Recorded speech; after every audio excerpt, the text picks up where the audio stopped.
Hello. How's everyone doing?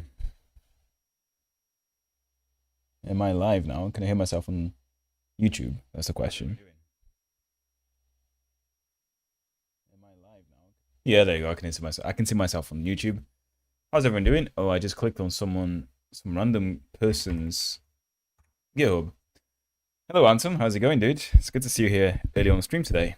You're probably the first viewer of the day, which is always a good thing.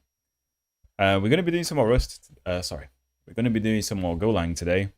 In particular, we're going to be doing some more work on Urchin. I'm going to pick a very old branch that I've had for some Lua work. And so basically, I allow plugins to be added into Urchin, into Golang with Lua. So we're going to look at some of that. Doing well. How about you? I'm doing amazing, mate. Yeah, I'm doing amazing. It's been quite a long week, to be fair. I think it's getting to that stage of the year where we have like more deliveries, more projects to deliver for the end of the year, and therefore we have like more work to do essentially. But it's been a good week so far. I didn't have to do any overtime, which is always a good thing. What about yourself, man? Good work week. How's it going? School? You go to school, right? Still, if I'm not mistaken. Oh no, you work as a Golang developer, right? You're one of those.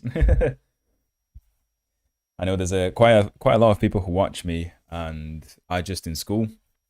So I always assume that whoever's watching me is like at university right now or doing like computer science or something similar. But anyway, yeah, let's get started with that, shall we? So I'm gonna go into Urchin, and I am gonna check our main. I'm gonna pull things, and also pick up from where we left. So let me see if I can like describe to you guys WordPress hook list. I'm gonna give like a nice like primer on what we're trying to do today, and that probably means having Excalibur open as well. We're gonna have this open, which is a WordPress documentation. You see why in a second. No, currently I'm doing front-end JavaScript, TypeScript. Oh right, yeah. Sorry, I mistook you for someone else. There is someone else who does Golang and is also always on stream. That is Slim. That's the one. You're not Slim. Makes sense. But yeah, I mean, if you do JavaScript and TypeScript, I might come to you at some point because I need to learn how to do TypeScript for work now. So I'm gonna be working on some JavaScript projects. So that's always nice to know. So we have like Urchin currently, right? So pretend this is Urchin, which is the CMS that we have. Urchin, slap that in the middle. And Urchin is nothing more than just kind of like a front end app and a back end. Well, not going to call it front end application, right? So it's basically a customer app and also a admin app, right? That's what we have here. This is kind of what Urchin is. So we have like two main applications, one for customers, one for admin. Can I just change this a little bit so it matches exactly? There you go, more or less. And we also have a database, right? Which is where we store like all of the posts, all of the pages, all of the contact information that we don't really do yet, but it's the plan. But what's the difference between this and WordPress? So with WordPress, you can create things like posts, you can create pages, you can create contact pages and whatnot.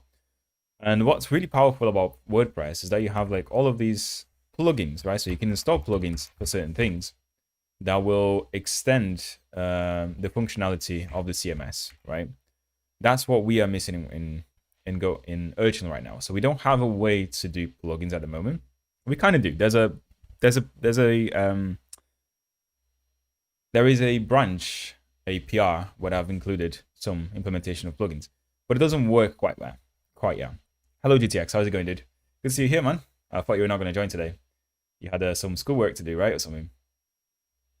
But yeah, what we are missing in Urchin right now is the ability to allow developers to arbitrarily add plugins to the thing. So plugins in a sense like say that I had a plugin for rendering latex in a post, right? So every time I add a post, I want my plugin to go and transform the latex shorthand code into some markdown. That's what I want to do. If I had some sort of like a different type of plugins, right? So for example, if I had a plugin that will just add something like AdSense, right? AdSense or analytics to my page, Google AdSense and Google Analytics. I want the user to also be able to add that. And what that would do is like every time the page is rendered, every time we render a page, the plugin would come in and do something about it and then return the new content, right? So that's what we mean by plugins. No, it's good work, thesis work, and it's working. It passes all the unit tests which I wrote, so everything's fine. How would you do? Nice, yeah, I'm doing good, bro. I'm good, doing amazing. It has been like quite a busy week, but not as busy as the past few weeks. So that's why I'm streaming today. Put it that way. So this is what I want to do today, right? Now, how do we do this currently with Urchin? So I have a PR that actually allows some of this to be done, and the difference between Urchin and WordPress, another foundational difference here, is that WordPress is written in PHP, right? PHP is a interpreted language. It is not compiled, which means that you can simply plug in code from developers into WordPress's code, right? It's easier to do it in an interpreted language than it is to do with Urchin. Now, how do I solve that? There were two different ways we could solve this. So one of them is dynamically loading plugins. So the user would write the plugin in Golang. They would compile it into a library or something like that can be dynamically loaded from within the Golang application. It turns out that dynamically loading things in Go is very messy, and it doesn't work in the same way that dynamically loading things in C and C++ does. And I decided not to go that way. So how do we do this plugin architecture instead? Well, what we do have is a Lua execution module at the moment. So we have think about it, we have a Lua interpreter that would actually execute the script for each plugin. So this is how I solve that problem, by adding Lua onto Urchin. And you'll see in a second, so we've got the sort of like framework to execute Lua code, but we don't have the framework to allow arbitrary plugins to do certain things. So this is what this stream is going to do. So we're going to be going over exactly what we have for the shortcode plugin here, which was like a POC, just some proof of concept code that we've written that allows a Lua to be read within Urchin, or to be executed within Urchin. Why Lua specifically? I'll get to that in a second. But what we also want to do is we want to allow the developers to plug their plugins, so plug into Urchin via via hooks, not webhooks. Webhooks are a different thing. So this is how WordPress does it. So every time you write a plugin for WordPress, there are a bunch of hooks you can kind of plug into, right? So whenever, for example, if you search here for, I don't know, post a thing, and then you search for hooks, there is going to be a hook in WordPress that will be notifying all of the plugins that are listening to certain events when a plugin is created, for example, or is saved. Let's see, add a post. There you go. Post link, save post. So, if I had a plugin that was, for example, rendering Markdown, right? So you had a shortcode, so something like, some sort of like shortcode to render latex, and then your formula goes in here or something, right? Formula right at the top.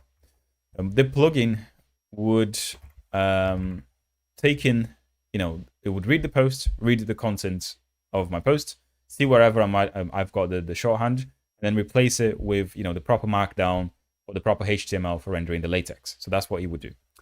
And this is exactly how things work in WordPress. Like, you have hooks that you can kind of plug into, and your plugin gets executed with some data whenever the action happens, shall we say. So I want to do something similar to Urchin. I think this is actually a very good architectural decision here that WordPress took. And yeah, I mean, the only thing that obviously we're not going to have straight away is the sheer amount of hooks that WordPress has. So this, WordPress has many, like probably hundreds, maybe thousands of hooks you can kind of use.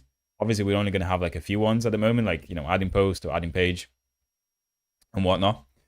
But, it just means that whenever we want to add a new sort of, point at which users can or customers can plug their code into, is just a matter of providing a new hook, and that's it. And we're probably going to have like a pub sub kind of thing, so maybe an observer pattern kind of thing. So an observer pattern, really. I don't know what else to say about it. That's it. So why Lua specifically? Let's get to that question. Lua specifically because it compiles down to a very short binary, right? So if you were to include something like, well, I don't really know of any suitable interpreted languages that you can compile into a binary that is this small. Maybe Python, I don't know. But the runtime of Lua, when you compile it with Golang, is extremely small. It's something like, adding 3 megabytes to your web server. That's it. It's also very easy to read and very easy to write. I'm not sure if you've seen Lua code, but it's ridiculously easy, right? So Lua code example. It just feels like, kind of like Python, really. So yeah, that's it. That was the decision for Lua. There's nothing else apart from it's easy to implement, it's easy to integrate, and it's also not going to blow up my binary up by too much. Looks promising. Let's go. Hello, Brock Daniel. Welcome to the stream today. And Slim as well. Hello, how are you? I'm good, Slim. Very good, mate.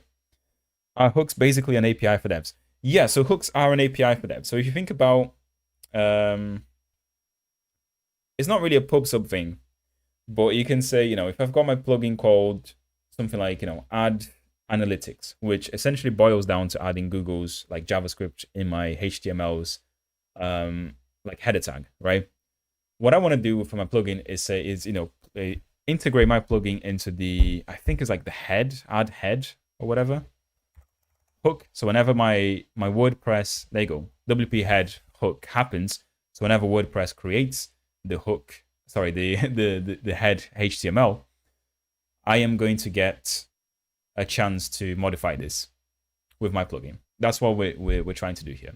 So yeah, it's kind of like an API. It's not really an API. It's it's more of a hook, really. See the plugin API hooks. You can you can read more about this if you just read the WordPress documentation. But in a nutshell, this is what they do. They just have, I suppose they have some sort of like very big map with like the name of the hook, and then a list of functions that need to be, or a list of plugins that need to be called whenever that hook happens, right? So it's basically the observer pattern. That's what we're going to implement here. So yeah, I mean, stay tuned. First things first, let's get this code compiling, because this, I have left this PR maybe like 3 months ago. I don't even know. Let's see when was the last time I've done anything with this. April the 29th. We are now in, well, basically mid-October. So yeah, it was a long time ago, nearly 6 months ago. So chances are I probably don't remember anything I've done here, but we can kind of take a look, really, and see if we can understand. So the first thing to note is that there's like this Lua include everywhere, and this is the project I'm using. So this is the interpreter of Lua that I am including into my Golang binary. If you guys want to know more about this, just search for Go for Lua. It seemed at the time to be a very well-maintained project, but now it seems like it's not that well-maintained. 10 months ago was the last update here, which is not too bad. But yeah, it just allows you to execute Lua within Golang. But also need to provide an updated state between event listener. But also need to provide an updated state between event listeners. Possibly. I don't know what you mean by updated state in this case, but if you're talking about ordering and... No, you're not talking about ordering. Yeah, I don't know what you mean by that, dude. updated state between event listeners. Matt Gomez, can I ask you something about C++? I think I might have done something illegal, but I'm not sure. You can, but I'm not going to take a look at it now, dude. I'm focusing on this for like the next hour or so. Maybe at the end of the stream, if you feel more comfortable in waiting. Otherwise, drop me a message on Discord and I'll try and pick it up. You also need to think about invalidating the cache that you implemented last time. Yes, for sure. So whenever there is a hook, for example, that will change like post or something, I need to invalidate that post, right? It's always, something that we need to take a take a look at. But yeah, so you've gone over the library that we have here for doing Lua in Golang. We have some admin app things. So I think, yeah. So we have basically a map that has shortcode handlers. Okay, yeah, I'll explain what that is in a second. I do remember this, but we're not going to use this particular architecture.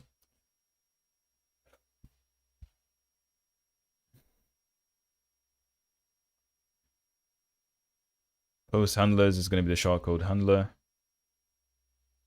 Yeah, so there is, this map here, which you probably see everywhere. It's like, I call it shortcode handlers, and it's just a map from a string to a Lua state. So this is a map from where I think the key is the shortcode handler ID. So it's like a unique name. And then the actual Lua state is the kind of like virtual machine for Lua for every one of them. I'm not sure if this was the most kind of efficient way of storing Lua plugin executioners here, because it essentially means that every plugin is going to have their own Lua states, but that might be fine, right? I think that's probably what we want anyway. Thanks, I'll be here on the rest of the stream probably. Nice, dude. Just stream about the WordPress drama yesterday. Just learned about the WordPress drama yesterday for the Fireship video. The drama is crazy stuff. Yeah, it is crazy stuff, dude. That's why I kind of thought about this this whole work, is because I saw the WordPress stuff and I was like, yeah. I really, they had like disabled some plugins or something on WP Engine as well, and that's exactly what made me think about this work that I left 6 months ago. And I thought, let's continue it, because I actually want to finish it. I meant you have to pass an updated object, or what you pass through hooks. So next event listeners get updated object. Yeah. So they will be executed in order. So I don't assume I'm not going to execute them asynchronously. So there will be like an ordering to it. And yeah, I mean, there'll be like a chain of calls. So every time a hook gets called, or a function, a plugin gets called, they will have like the updated data. And what is interesting about the hooks as well in WordPress, if you actually read the plugin API hooks here, every plugin has to give their own, I think it's called the priority, right? So it's a number between like 0 and 1,000. And it's just where in the list your plugin is going to be executed. So if you have like I think is the lower the number, the more priority it has. If I'm not mistaken, it might be the other way around. The lower the number, that means they will get executed first, and so on and so forth. By object and main data, aren't you supposed to have incognito window open? Good question. Probably, yeah, I am. But when using Git, I'm gonna use my own.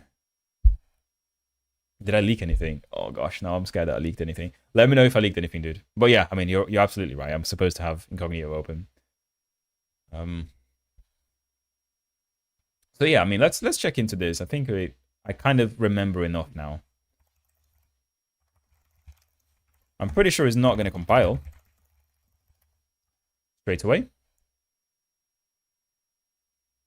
We got a post handler, which it takes the Lua state, as I said.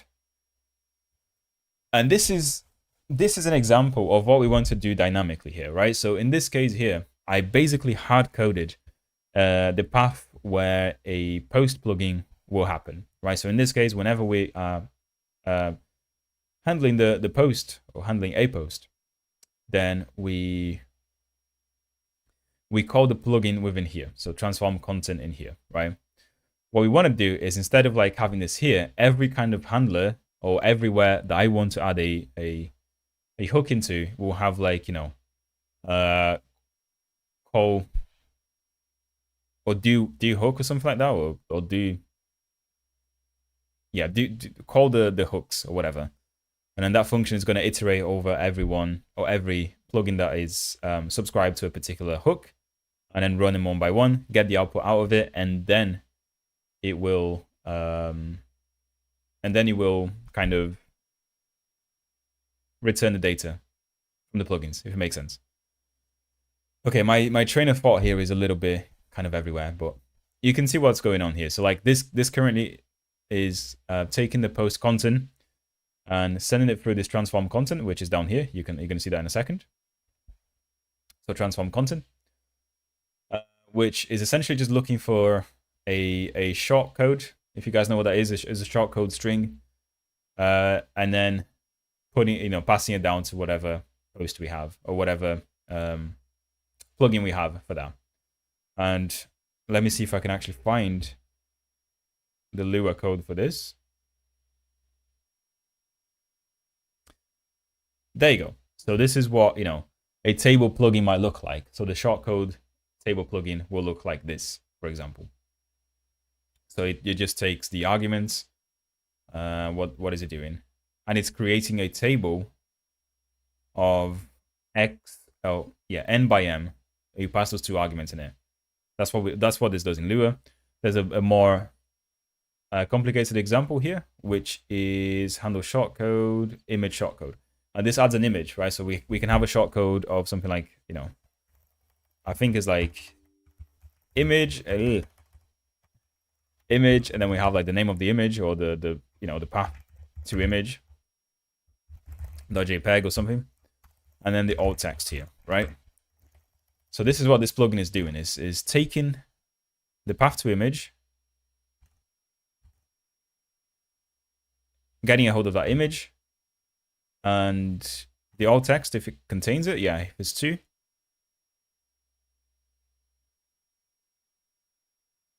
And then it should be returning an image tag, I believe, right? But where is that? Oh yeah, there you go. It does the markdown for the image here. So that's what it's doing, right? But yeah, I mean, essentially this is what we want to do. We want to keep these plugins, but make it more abstract. So you don't necessarily have to hard code it into Urchin. We will be hooking this in from the hooks that we're going to add somehow, right? So we're going to add a hook somehow. But yeah, I think we should go. So let's try that. First question is, does this still build? Does it still build? It does build. I mean, it does still build just fine from the looks of it. There has been a lot of work from main recently, so what I do want to do is probably bring this branch up to date first. Oh, sorry. What I meant to do was not that. It was a git fetch origin main. Then we do a rebase here. And there you go. This is where we're going to start to see problems because there will be conflicts, of course. Hello, Mr. Incognito. How's it doing, dude? How are you doing? It's good to see you here again, man. It's been the 3rd stream now. You're turning into a lifey in this stream now. So, yeah. By the way, guys, if you haven't done it yet, please like the video. It does really help. A lot of people see this video in the next few days or so. If you don't like it, YouTube doesn't really show it to anyone else, which is kind of annoying, really. But yeah. Yeah, so there's a lot of there is a lot of things that we need to go through. So first of all, let's go into admin app post, right? So we have regex in here. Do we use regex anywhere? Yeah, we do. So what we're gonna do is we're probably going to accept the incoming change, right? Just to have it here. This is all sorted. What is this now? So check required data. Add post request. So see, in here, we kind of need both. Because I think this check was added after this PR. So like this is just checking that we have all of the required data set for the post. So things like content, title, excerpt, everything is set and is what we expect. There was a bug that I fixed, I think. But we also want this work here. So really we want to accept both and then just do a little that, basically. Syntax error, unexpected equals. Okay, yeah, we don't have that. Primogen recently posted a reaction video about performance of Go versus Rust versus Zig. Did you see the video? What did you think about it? I didn't see the video. We can take a look at that in a second when I'm taking a break from this. Maybe that's something we can do here. I'll give you guys my reaction. All good. What about you? I'm doing amazing, incognito. Just a Saturday evening stream. So just here to relax, really. I think viewer retention is the best metric. That's why I stay here all... Yeah, dude. And I appreciate you very much for that, man. I appreciate everyone who just, even when they can't watch, they just keep the stream open, because that does help me out quite a lot. And yeah, absolutely. Viewer retention is the best metric on YouTube right now. And watch time, viewer retention, they're both the same thing, really. But yeah, that's what you got to go for. Hello. Don't forget to subscribe. Yeah, don't forget to subscribe, Miguel. How's it going, dude? Good to see you. Good to see you. Yeah, so let's see. Check required data is definitely needed in this case. And we also need all of this code here now. So I'm going to accept both. Oh, no. Didn't mean to do that. I accept both changes. And I'm going to put that there and this here, right? So now we have post handler, unreachable code. Why? Oh yeah, the one I actually want to keep is this one here, because I still want to keep the shortcode handlers in here at the moment. I'll show you guys how you can pass in a plugin in a second. How is this unreachable code? Like, why is all of this unreachable code?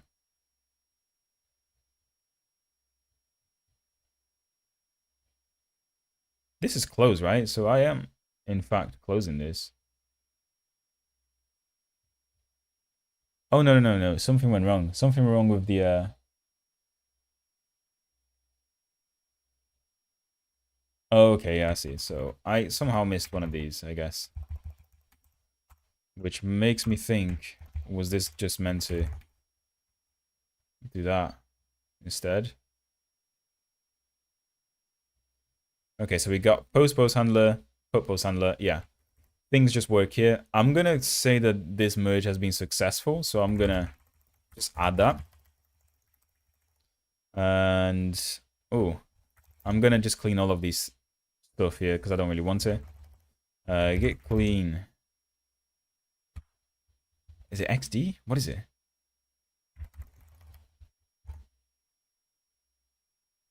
Oh. There is a command, there is a git clean command that will clean everything that's currently not tracked, but I don't want to do too... Yeah, I'll look for that in a second because I want to remove all these files, but... Anyway, so main app.go, and we have app.go, right? These are the ones I'm most concerned with. So again, we're going to accept incoming for sure. Oh no, are we? Yeah, media isn't a thing anymore.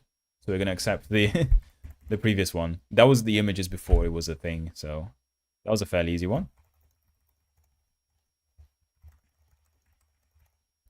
What do we have now? Urchin app. Urchin admin main. What? Urchin admin. CMD Urchin admin main.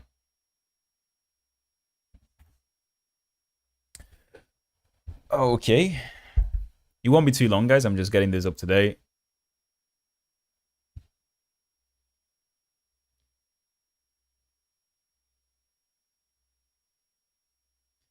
So I'm going to accept incoming changes here, because this is what I need. And that can go as well. And then the last one is a test. Ooh, test is going to be a difficult one. App settings tests. Right, so what do we have here? What do we have here? So shortcodes is just going to be empty.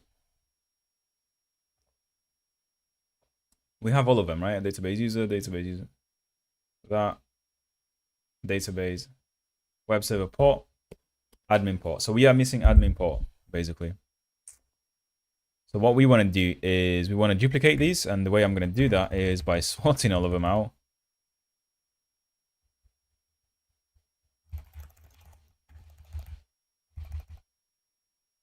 And then seeing which ones are duplicated, which are basically all of them.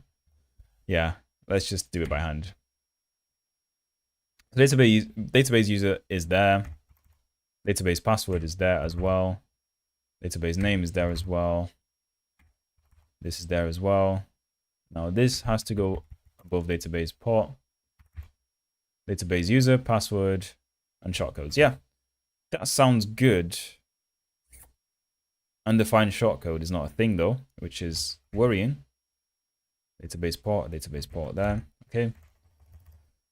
But we're going to keep going anyway.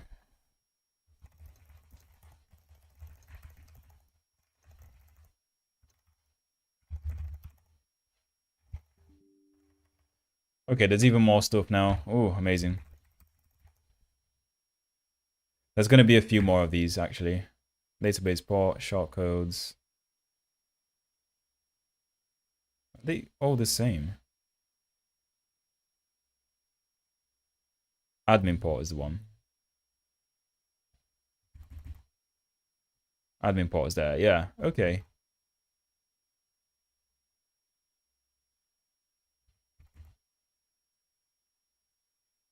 Is that a thing now? Yeah, that is a thing. Okay, good.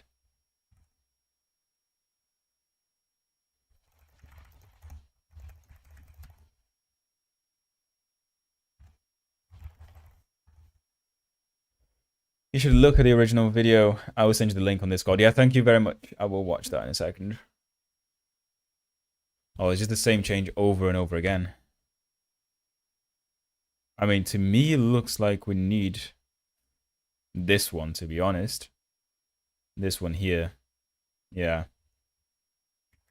Because this is more up to date. So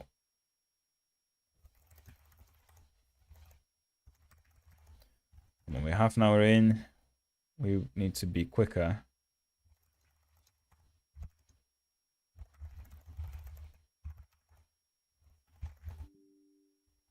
And we're still going. I think there's like 7 commits overall, so this can only go over 7 times.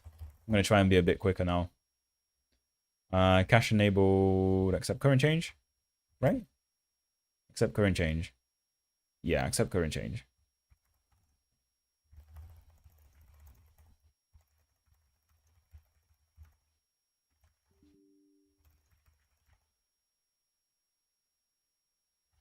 Oh, image test did change quite a bit.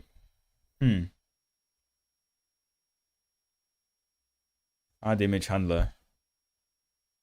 I did not remember doing any of this. I think test post image, not file.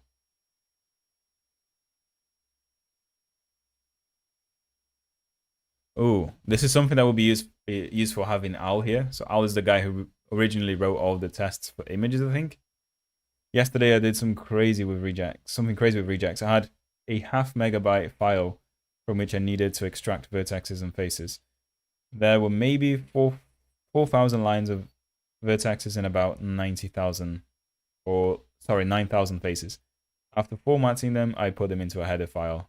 It already sounds complicated. But, you know, even if you do it complicated, then it's still going to be faster than doing manually, so. Yeah, I don't remember any of this, if I'm honest with you guys. Database mock. I'm going to take the incoming changes. Because, you know, you can't be wrong with more tests, right? For sure. You can't be wrong with that.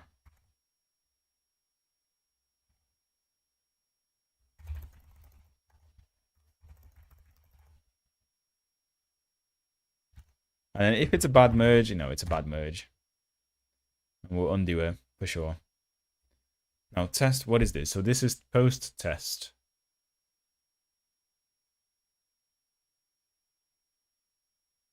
Test post success. Setup routes, and then this is the thing. So it should be both of them, but the name here should change. I'm going to accept both changes and then just change the name. Because we do have the database mock already, you know. Okay, so yeah, we're gonna call it that. Right, and that's the only.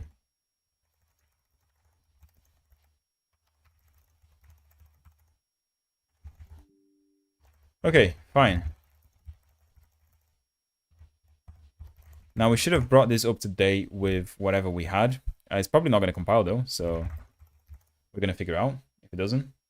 It does compile, surprisingly. Compiles just fine. Make test, does that run? Make test.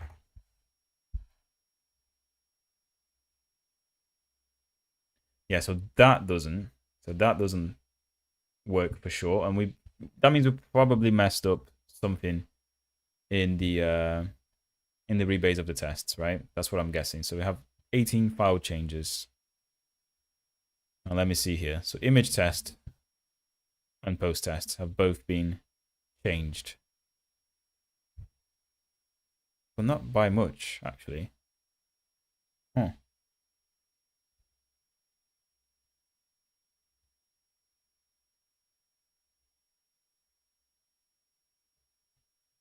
Yeah, so what is the actual thing that failed here? An expected end of JSON import. So we've basically messed up all the tests, which I don't care too much, to be honest. But we should probably take a look anyway. Not enough arguments in the call to set up routes. Ah, yes, I see. So all of these other tests that we added after this PR now need to take in an extra Lua state, basically, right? So I can search for how we do this currently and then just kind of copy and paste it.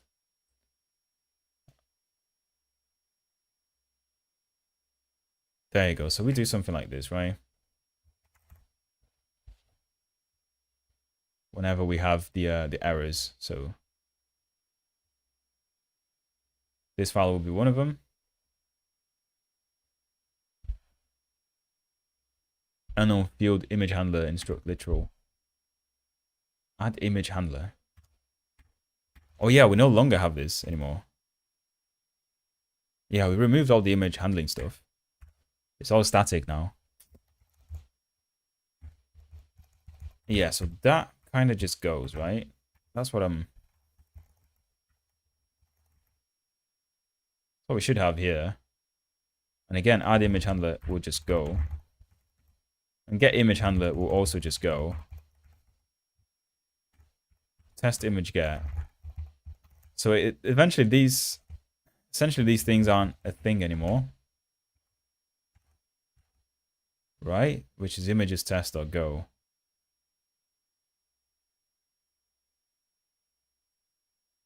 Yeah, there you go. So this was a bad merge. This was a completely bad merge. So test image failed to create database. Should go. I'm guessing test image get as well should go. No, not debug, just go.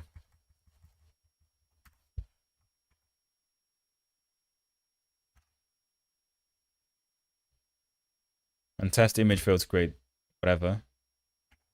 Should also go.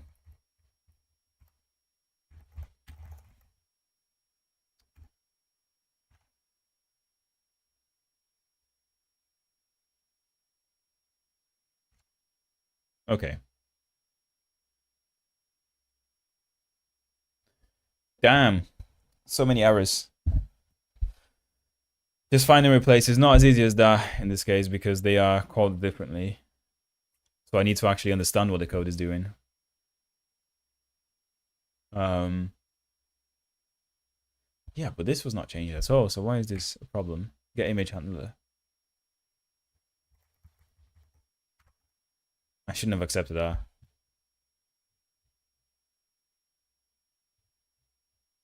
Yeah, all of these tests, they don't make sense anymore. They're all like tests to make sure that we get the image from the database, but we don't insert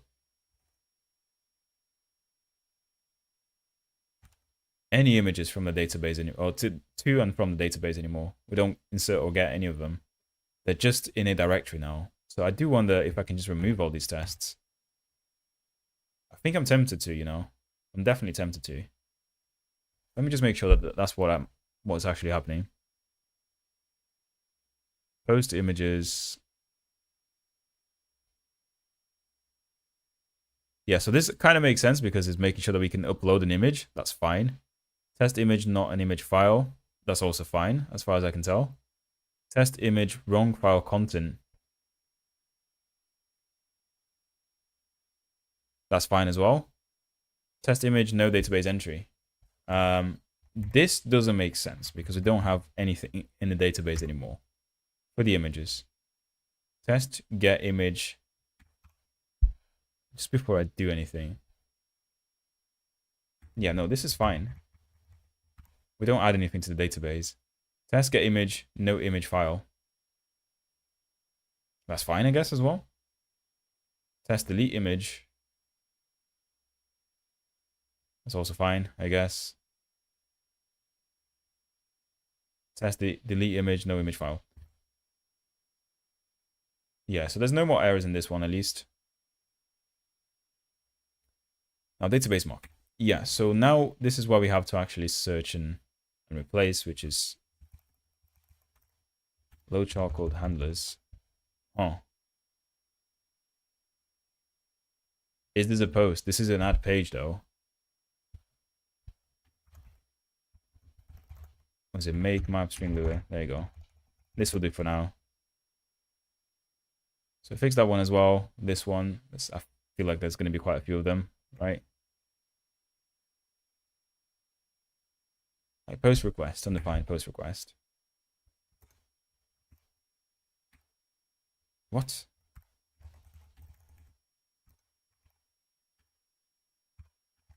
What is this meant to be?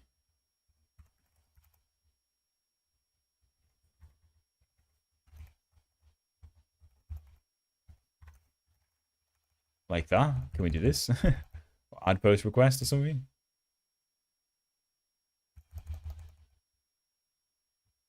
Yeah, I don't know what this one is doing, to be honest with you guys. So I'm gonna leave it for now and just ignore it.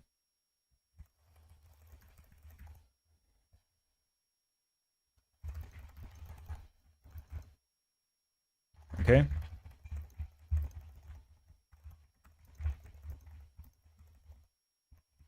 I'm gonna continue this commit later. But you know, it does still build, right? So it still doesn't go build, which is fine. Now let's actually take a look at the plugin stuff 40 minutes later. So the first thing I need to do, right? So when we have plugins like this, I need to have a big map. Well, not necessarily big, but just a map of, you know, hook names. And we do this. So hook name, that'll be like kind of here. And also I'm going to have the values, which is the plugin or the plugin list, right? That are subscribed to the particular plugin, right? Or a particular hook in that case. So as an example, we may have something like, let's just put that here. Just make it in line so it doesn't look as weird. There you go. As an example, we can have something like, I don't know, post create, right? So when we create a post in here, I'm trying not to copy WordPress too much. And then we're going to have, you know, my, you know, plugin one or the image plugin. And I'm going to have the table plugin.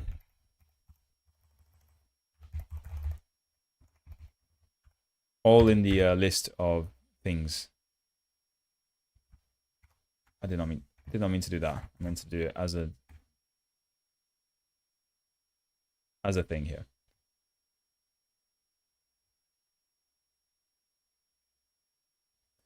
And yeah, I mean, this is what we're going to do. So we're going to just create this first map where we can have like the particular hook that we want.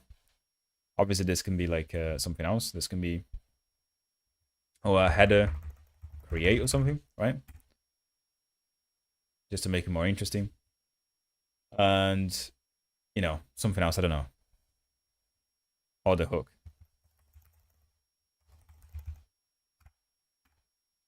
So you see what I mean, right? So whenever like something gets executed, so whenever we create a post, we're going to go over this map and make sure that all the plugins are executed. And what this is, this plugin list here, if I can just bring in a thing. What is a plugin? What is a plugin in this case? A plugin is essentially going to be a Lua script that takes some inputs, right? And those inputs have to be well defined. So every hook is going to have to define what inputs they will pass to each plugin. So in the case of a post create, we're going to pass in something like the title, the content, the excerpt, and things like metadata, like the data or the date that it was created and whatnot. And that's the information the plugin is going to have. And the plugin is going to have to output that same exact information but transformed, right? That's what we are going to do here. So yeah, I mean, this is a Lua function that takes the post title, post content. This is what we want to do, right? Something like that.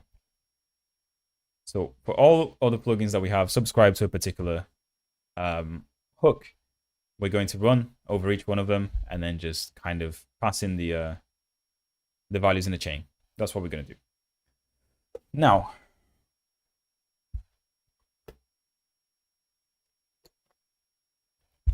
how do we do something like this? A way of doing this is through the observer pattern, right? So this is probably going to be new for the students. If you've never actually worked in a software project before, you probably haven't seen design patterns. But the observer pattern is just a way to create some code that notifies some other code, right? That's what it does. You can see that I've like probably accessed this page so many times in the past.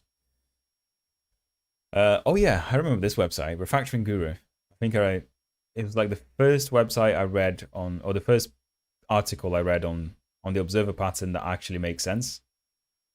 But yeah, essentially the pattern is for doing something like, whenever this object changes, I want to be able to notify all of these other guys that this object has changed, and here is the update for it.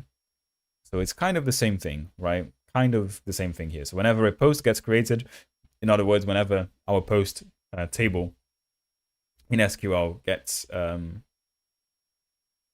whenever we receive an add post request that is successful in our website, then all of these guys here, all of the plugins need to get notified. This is how I'm thinking about it. I'm not sure if there's a better way of doing it. There probably is. You can probably just do a map, to be honest. But yeah, this is essentially what we're going to do. Implemented something like this in an operating system course. Of course, it was with channels in C, but similar. Yeah, I mean, if you... Yeah, I see. Channels in what way? Like communicating between threads, what you mean? Because yeah, I mean, you can do something like this in multi-threading as well. So the publisher has a list of subscribers and a list of, and then you can have objects like add subscriber, remove subscriber, and whatnot. So at startup, what we're going to do is we're going to have this publisher class, or the publisher object, which has a, two methods, one to add a subscriber, one to remove them, which is fine. So whenever we call the notify subscribers, we go through that list and then update all of them, right? That's what we're going to do. For the real world analogy, yeah, no, we don't need a real world analogy. I'm just trying to understand how we can do this in Go. Because this works very well in an object-oriented context when we have classes and stuff. But we don't really have that in Go. We have simple structs and interfaces instead.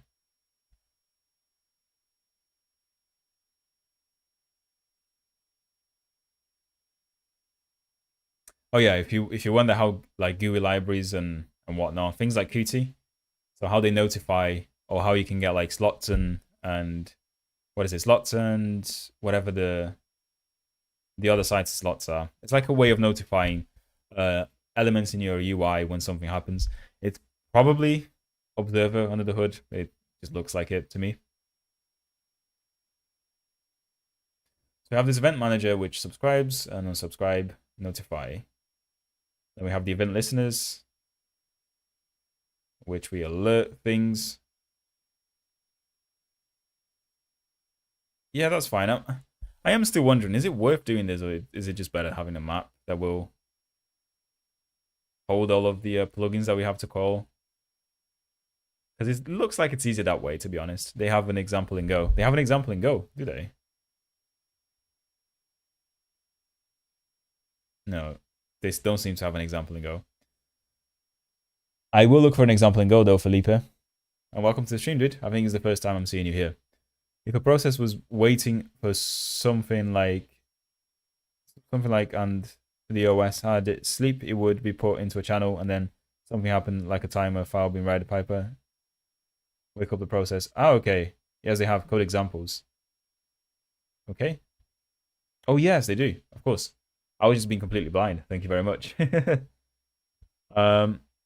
Code examples event. There is an example button on this page. It reminds me of a thread queue. Yeah, so that way you're describing that sounds like some kind of like a thread queue with conditional variables. It might be a little bit different to this one, but yeah, it might be the same as well. I don't know. In the e-commerce website, items go out of stock from time to time. There can be customers who are interested in a particular item that went out of stock. There are 3 solutions for this problem. The customer keeps checking the availability of the item at some frequency. No, we don't want that. E-commerce bombards customers with all new items available which are in stock. The customer subscribes only to the particular item he is interested in and gets notified in, yeah. TLDR, this is the solution you want, and this is observer. Option 3 is most viable, and this is what the observer pattern is all about. The major components of the observer pattern are subject, the instance which publishes an event when anything happens. Observer, which subscribes to the object events and gets notified when they happen. So let's see how they do it. So they have the subject, which is something that publishes an event, right? So this will be a hook. This is a hook for us. This is the hook interface for us. They can register, they can deregister, and they can notify all. Right, cool.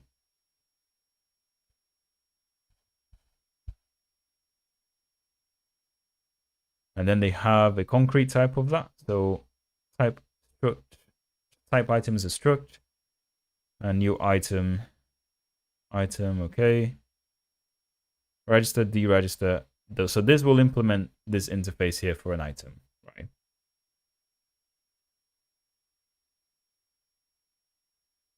Cool. So what is this actually doing? So they've got an item which is an observer.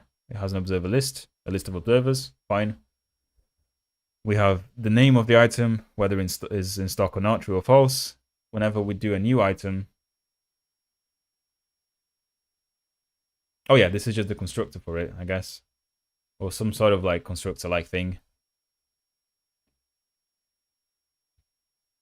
Which has a name in it, and then the rest of them are, I guess this is false by default, and then this is empty by default. Update availability. That's not anything, so update availability. In stock equals true, and then we notify all. So we update the availability. It's just making sure that the item is in stock again. I understand that, that's fine. So far, so good. We register an observer into it. So O is the observer. Now, do we have the observer class? Like we have not seen that yet, right? No, we haven't. Yeah, there you go, it's down here. So we pass in the observer and we just append to the list, and we deregister is when we remove from slice. Okay. And then we have a remove from slice helper, which is just, I guess, going to go through each element and find the slice that we want to, that we want to remove, and then remove it. So, okay. I see something here that could work, right? And what's the observer? Update and get ID, right? So our plugin would be an observer, right? So the plugin itself would be an observer that, kind of takes in whatever data that particular hook will give us, right? So in the case of a post, this update would be something like, the post ID, the post title, content, excerpt. Get ID, yeah, we might have that, I guess, so we can reuse this.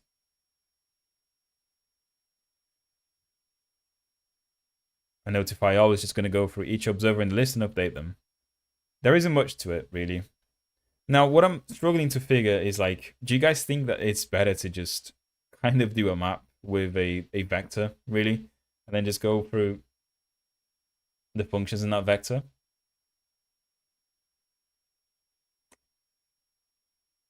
I guess. Oh no, we can't. We can't do that. We can't do that because it has to be kind of like type safe. So it has to take like each type of plugin would have a different function signature for the observers in this case, right? So I guess that each webhook would have to have its own type of its own implementation of the subject. That's what I'm trying to say. Is that possible? Is that possible? So it all boils down to this observer thing in here, because if you look at the definition, then this update function would change between plugins, right? So for the plugin where we are looking at posts, then we're gonna pass in down the post information. For the plugins that are listening to, or the plugins that are modifying the head content, for example, of my pages, this would just be like a HTML string instead. So this would change, right? Have vectors for each webhook. When a plugin gets installed, it adds 2 function pointers to these vectors. Yeah, that's what I was talking about. So we could have that, right? But because each plugin will inherently have a different type of function pointer, we would have to kind of send opaque data instead. So like either just strings that will get split into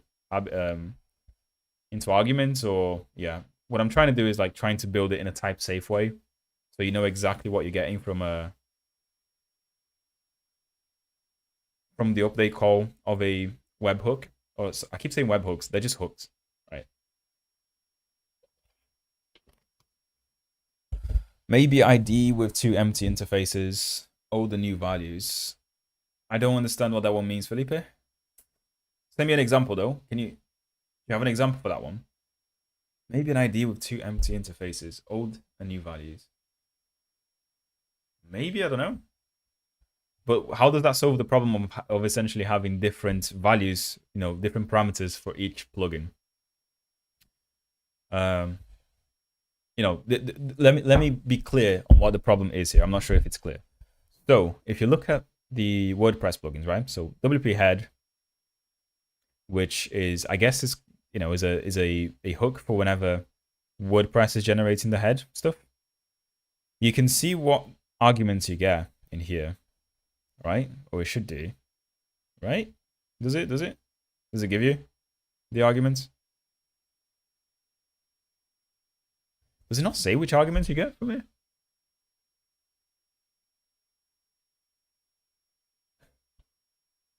Does it really not say?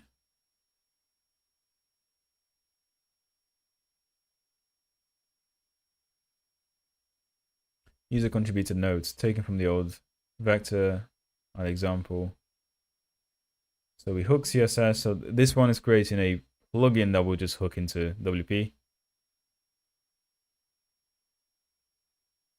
Yeah, but this one doesn't take anything, does it?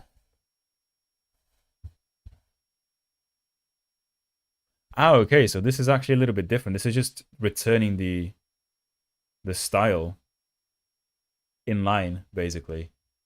So this one doesn't take any parameters. Put it that way. Post ID no name post test. I still don't understand, dude. I'm sorry. Maybe 2 empty interfaces. All the new values. No, I still don't get it. Sorry, dude. Yeah, but do others have that? So if we do post creation in here, right? Oh my god, am I just typing things in the chat by mistake?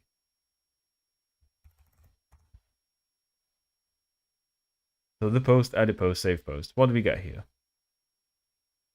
Oh, there you go. So in the WP head we didn't have anything, but in this one, we the observer or the subject will pass in the post ID, the post, and the update into the observer plugin.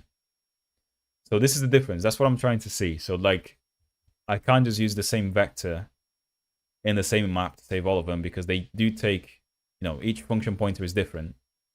Is there a way to call a callback function and pass a data using this pattern? Wait, is there a way to call a callback function and pass the data using this pattern? So every plugin is a function that returns a string. That would be nice, wouldn't it? So if every plugin was a function that returns a string.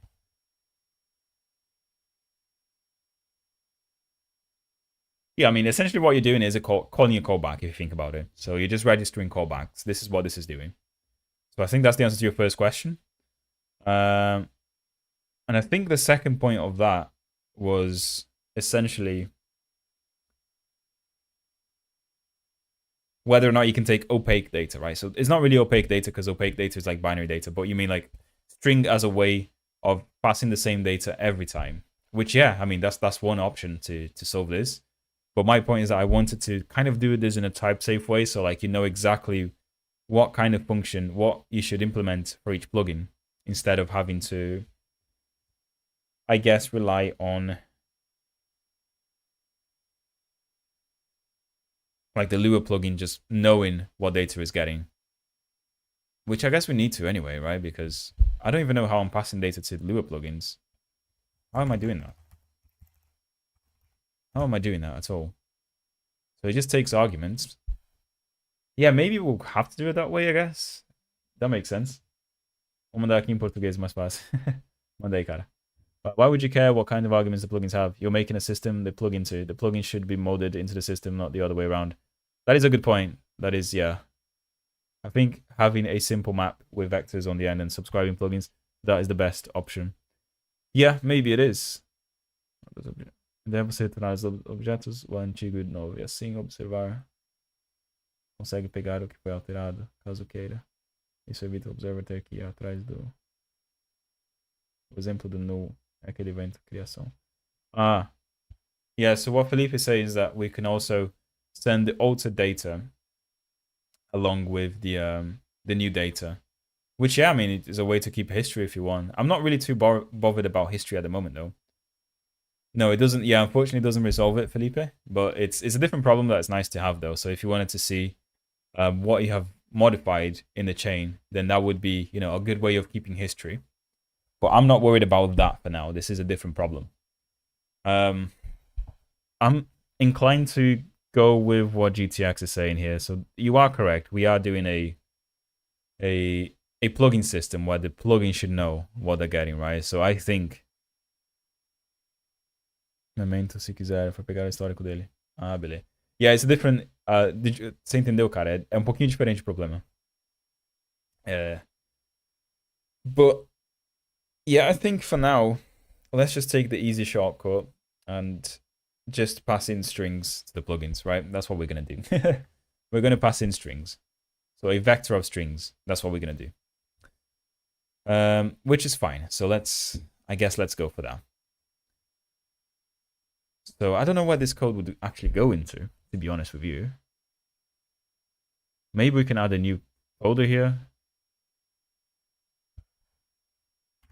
No, I'm going to add a new folder in here. In the top level. How can I add a freaking top level folder? Oh my god. Anyway. So plugins. Plugins. Go top level, please. How do I actually like add a top level directory without going into anything else? This is cursed that you can't do that in the UI. Jesus.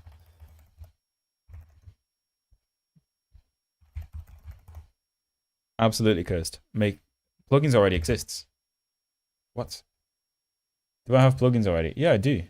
Oh my god, yeah. I had that already in there. But this is the directory I was storing everything for Lua related things, right? So now we're actually gonna create a new file here. Call it the subject, I guess.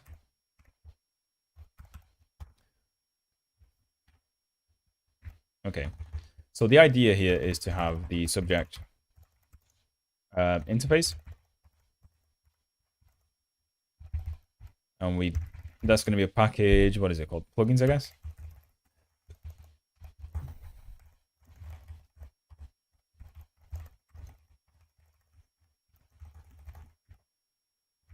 Okay. Now let's basically just do a copy paste in here. I do understand the code though. So it's kind of what we need to do here. So register, deregister, notify all. So we have a register which takes in an observer.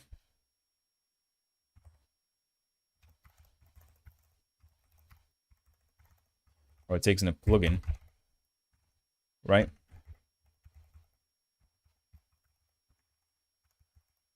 Should we say the plugin name in here? No, yeah, this is going to be the plugin name, right? Plugin, and we have deregister. I'm not sure if we're going to need this deregister at the moment, to be honest. Plugin, and notify all.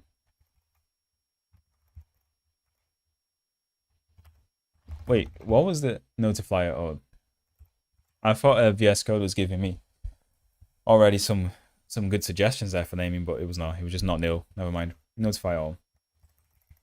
We're gonna rename this to be something like, you know, the hook itself. So this is gonna be the hook.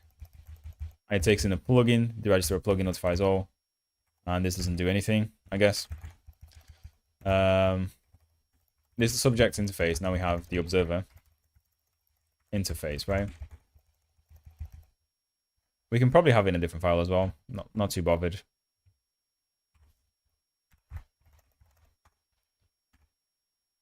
So did we just copy it? Yeah, we did. So in fact, let's just rename these things because it's kind of annoying me. Rename plugin. Oh no, this is the hook.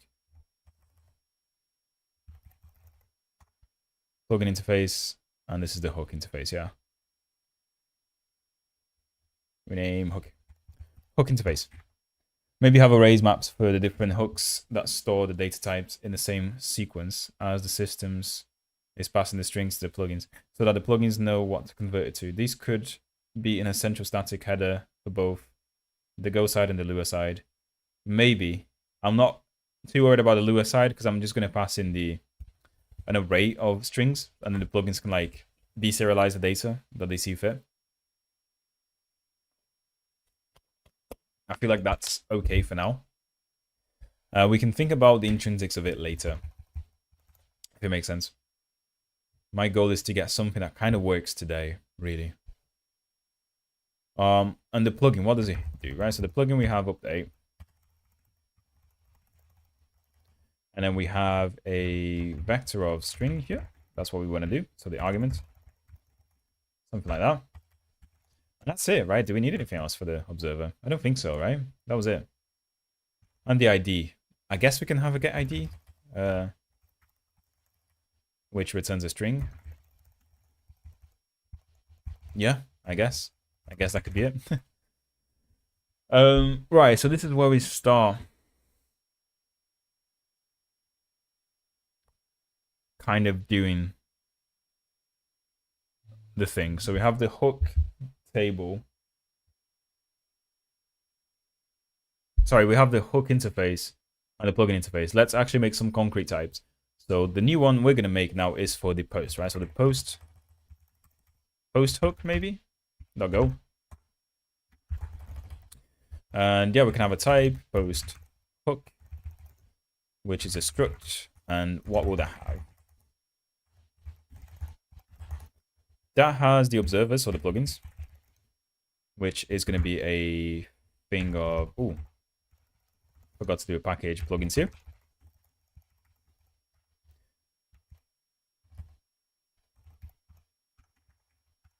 Package of plugins, sorry, a package of plugins, a list of plugins for sure.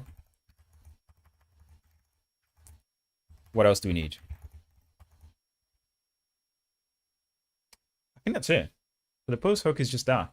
So in essence, this is basically just a map object, if you think about it. So the post hook is just like one of the values in our map. Fine. So fine. Let me just think. Am I missing anything here? So what do they have in there? We have a name and in stock. The post hook is no, we don't have the name for this, right? In stock equals whatever. So the post hook. Yeah, we're just gonna leave it for that now. This is the only thing we need, I think, at the moment. And of course, we need to actually implement whatever the hell these are. So this should be a post hook, right? Post hook.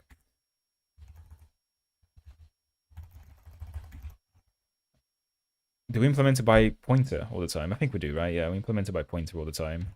Okay, so we have P, which is post hook. Yeah, this is just the same thing. So we do a register here. Plugin, which is a plugin. Don't return anything. Right? This is how you implement things in. Oh, what am I doing? Yeah, no, this is... What is the problem here?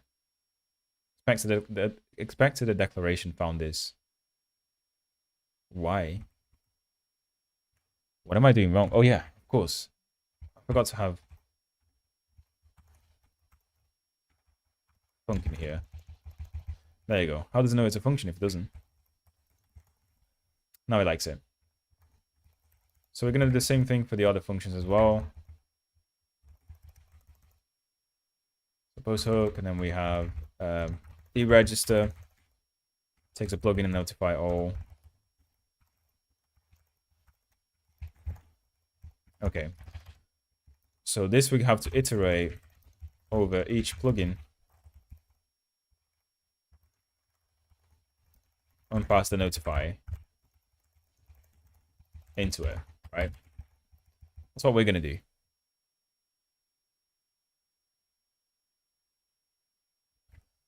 Deregister, we need to kind of look at each plugin and remove the one we don't want. This would be something like, you know, when you uninstall a plugin or something, I guess. This runs at the startup when you register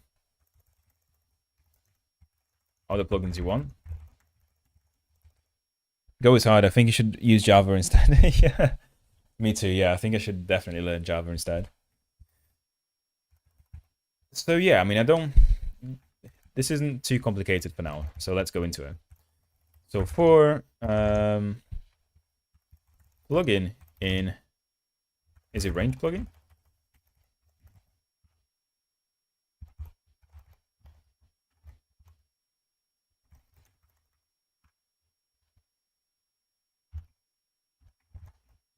Yeah, I think that's how we do it.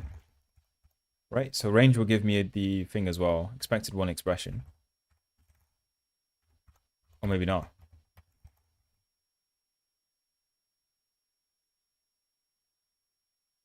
For plugin in range. Okay, yeah. Is it like that? Oh my god, how'd you do a range thing in Golang? It's been too long. Jesus, why is this so bad? Range, tour of Go. Let's go. So IV, okay, yeah, I missed the Pascal case, of course. So range pal, that's how we do it. I've been writing too much C++ and Rust recently. So in fact, we don't really care about this one. We do care about this one in there. And this should be unused now. Declared by not used, yeah. Plugin the update. And then this is where we have the arguments, right? So where we have the arguments here. So update should be a argument of string. So that's what we should do.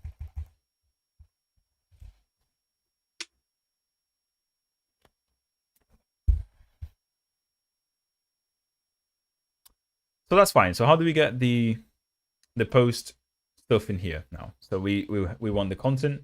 Oh, thank you, Felipe. That was a bit too late, unfortunately. I had to look up before. So how do we get the post title, content, and excerpt in here now? Easy. We kind of just have to pass in to notify all, I guess, right? Or do we? Or do we? So notify all. Yeah, the post hook should it be created for every post that we want? I don't think so. I just want the post hook to be a thing for every post, right? So every time you kind of save one post, the post hook will be called. So how do we pass in which post data we want in here? Which is a good question.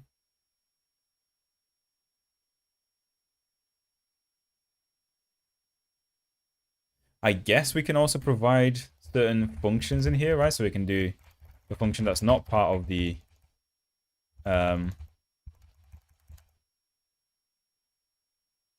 a function that's not part of the interface shouldn't post plugin accept post as argument.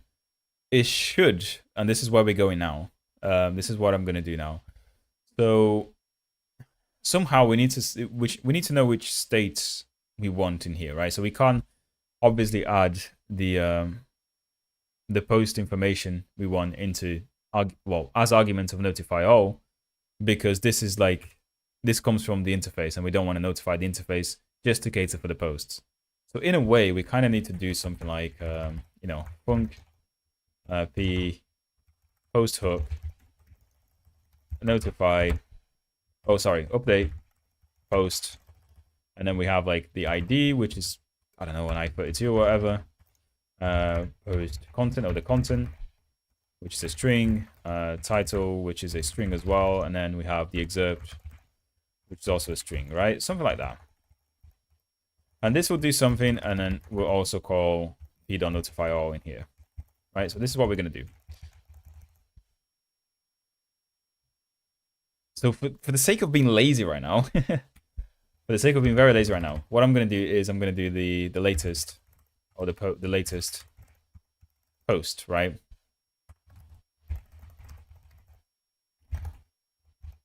Which is going to be a common dot post ID binding. Common post, yeah.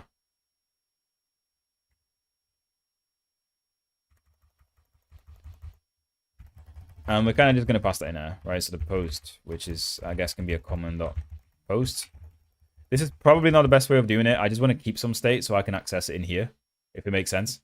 Ideally, I need to find a better way of doing this, because then, yeah, then every post that I add is going to have to replace this, and it's not ideal, to be honest. Maybe update post ID uint arg string can do that, but I'm going to go with this for now. Yeah, so this is going to set the latest post, be the latest post to be the post, right? That's what we're going to do, which may be a copy, not ideal, but yeah.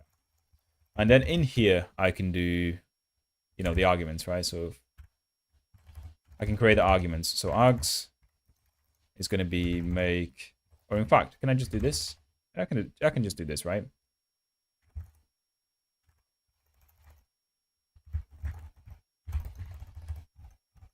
Is it the short string? Oh, sorry. Is this the shortest way to do a string literal? Sorry, an array string literal in Golang? I'm now wondering. Oh, no, I did not mean to do that. Array literal Golang. Slice literals. Question, have you used the patch method in HTTP before? No, I don't think I have. I don't think I have. So it's a struct of integer. Okay, so yeah, it seems like it's the shortest way of doing it. Sounds like a very long way to define something. Right, so in here, we're going to pass in the latest post. In fact, latest post dot title, p dot latest post dot content, p dot latest post dot excerpt, and then we're going to do a string of p dot latest post ID on the first one, right? Should that work? I think that should work now, right? And is it going to save on format document? Yeah. And then we can just send the args down. That's all we're going to do.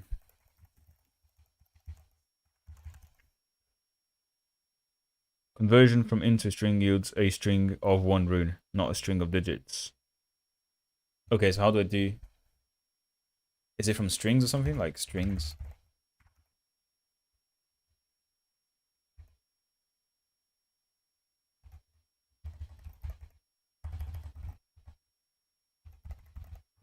There is a convert string. Conversion. Oh my god, why can't you pass a post into notify all? Because notify all is not just for this post hook. Notify all is for all of the hooks. So this is one post hook, right? This is one type of hook.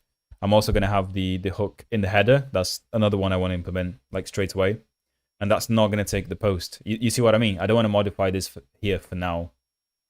Because it means having to modify the interface, which essentially means modifying all of the plugins.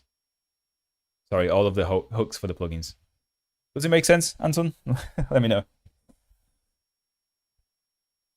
It's just a matter of not, if I put it here, then all of the plugins all of the hooks will have to take in the same data, and that's not what I want. Got it? Yeah. Which is why this kind of I don't like this, to be honest. I don't like having to keep the latest post that was just added. Because it might mess things up when I'm doing things asynchronously, to be honest. But yeah, it's what we're going to have to do somehow.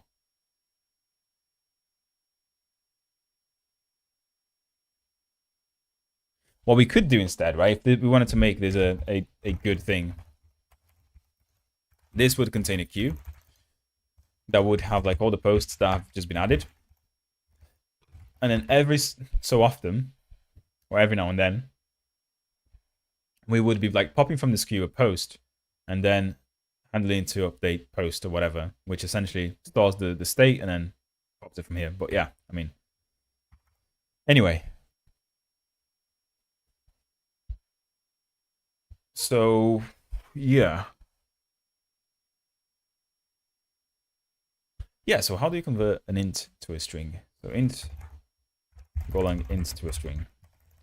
There is a conversion. There's a string convert module or something, right? I to a. Yeah, there you go, strconv. I should have tried that one before. As you can probably tell, guys, I'm not a Go developer, unfortunately.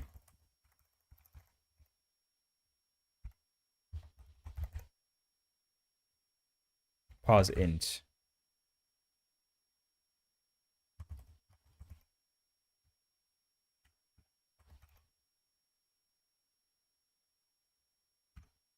Yeah, we could have just formatted it, I guess, as well, right? Okay. Anyway. This will do for now. Yeah, so this is the most minimal implementation of this that we can have. We are going to leave this as to do. Do we even care about this function? For now. Probably not. Now, registering is easy, so we kind of just have to take in the plugins.append, I guess. And we just add it to the end. Not as difficult. But I don't like it. So many if else when the resource have many properties. Yeah, I know there was issues with these, but I don't like it either. It's just what we're going to have to do for now. I'm positive there is a better way to do it. Sorry, I think I missed your question. Have you used the patch method before? Then what method do you use when you only want to update a small portion of a resource and not the whole resource?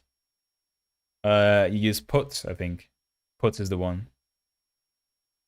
So you can't override a method with a new signature or hook interface. I don't think so. I don't think that's a thing in Go, because if you did that, if you override it with a different signature, then it would not be that interface anymore.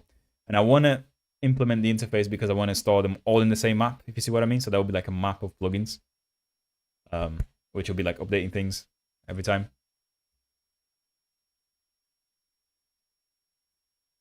But yeah, I think this is fine. Now, right? So we have the plugin. We don't have the plugin yet. Let's try and implement the plugin, right? So we have post hook, then we're going to have the post plugin as well, right? So post plugin.go. This is going to be the post plugin. This is going to implement whatever the plugin thing is. So if I were to open plugin here, this is what we're looking against. So I don't actually think that we implement anything here. So if I were to do a post image plugin, or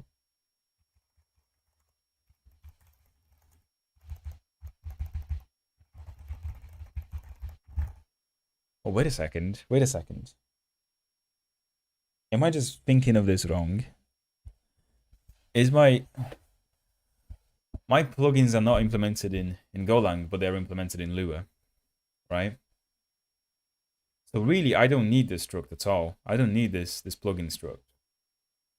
Or in fact, I do. I just have to know which Lua script to call. That is all.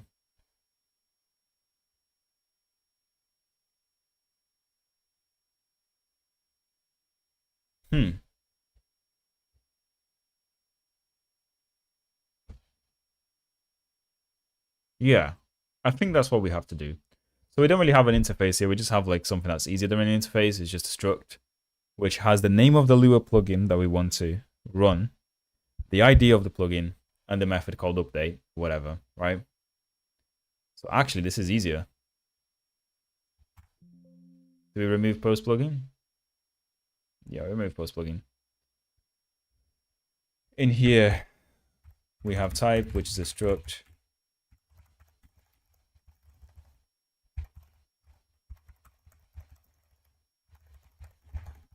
Script name, ID, which is also a string, I guess. That is it. This is what my plugin is, to be honest. I think we do have something like, P, which is a plugin, update, and then we take in the args here, right? So the args, which is a vector of string. Oh.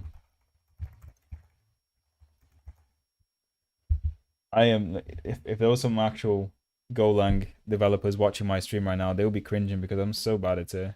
Ridiculous. I don't program web dev right now, but I would use it if possible.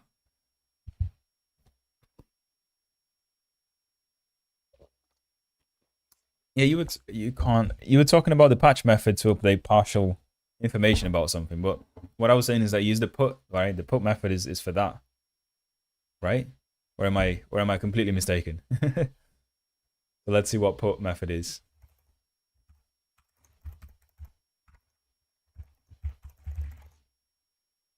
So the purpose is to create a new resource or replace an existing resource with a new request. Wait, what? That's what post does. Yeah, when updating, there you go. So updating or replacing existing data on the server. That's how I use it for, to be honest. Read a comment, Matt. What am I missing here? We need both methods. I don't want to program my dev right now. Right, I'm out of this conversation. I don't really know anymore. Post create. Yeah, there you go. Anton knows. He's a web dev, so listen to him. As far as I know, post to create, put to update, delete to delete, I guess. And get to get. What am I doing now? I've lost my train of thought. Search for the patch method too. I know it exists. What I'm saying is that no one uses it for that. Everyone uses put. At the recommendation to put is all patch. Print and pop. I understand. So Philippe is saying that patch is actually meant for update, just like subsets of it. On put, you have to send everything. Okay, I didn't know that, so thank you very much, Felipe. It's amazing that we have web devs in here because I have absolutely like no knowledge of web dev at all, or REST APIs. But I was under the assumption that put you can also send partial data, but I guess not.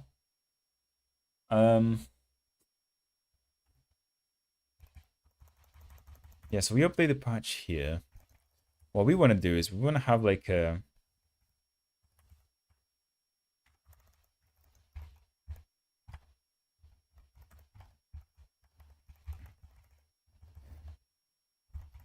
Lua states, right? Which is going to be like a map of.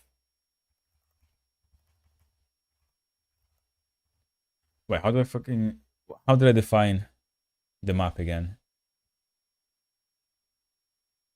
I have already done this. Please take me to the page. Take me to the right file. Take me to the right file. Which one is it? It'd be in the admin app. Yeah, there you go. Admin app does have the particular type I use. There you go. Shortcode handlers. This is what I'm going to use. Just a map of string to Lua state.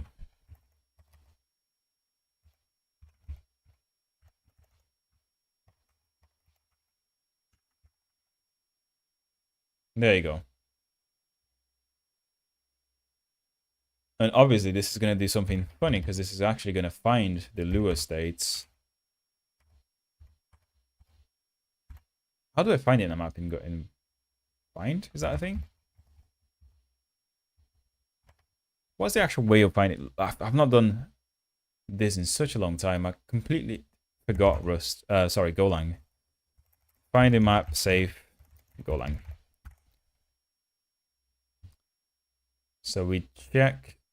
Okay, so the actual get method will return an error as well. Okay, cool. I didn't know that. Well, I must have, but I just didn't know, I guess. So what we want to do is Lua states.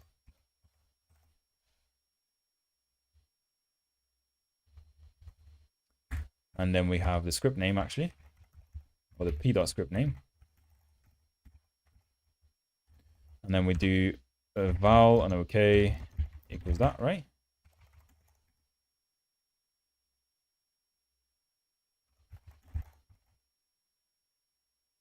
Okay, so if OK is not null or nil,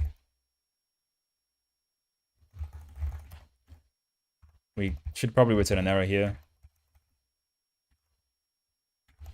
Now, this is the thing. Do we return an error in this case? Yeah, we return. What happens if we have an error in a plugin? What do we care? Do we even care? Because if you error in a plugin, that means, you know, the user messed up, right? The developer who's writing the plugin messed up. Do we want to stop the whole application because the developer messed up? Probably not. So we kind of want to ignore this. So for put, you send a whole no pause. At some point, you should have a random number generated between 0 and 1. And when the number is smaller than this, you should send a 418 status. Is that the troll one? That's 4018 is the troll one, isn't it? Let me see what that is now. I'm a teapot. Yeah, that's the one. I knew that was the troll status. As soon as you made that joke, I just knew it was going to be a troll. Guys, this is getting interesting, but it's just taking ages. Like, do we care? Do we care? We don't care here, do we? And what do we even want to return in this case? We definitely just want to return a string, right? So the transformed arguments, I guess.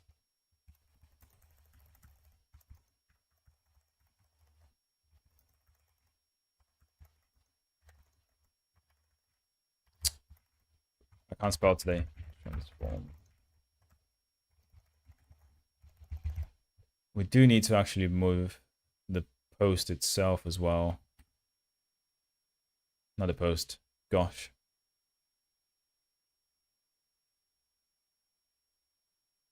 The plugin stuff.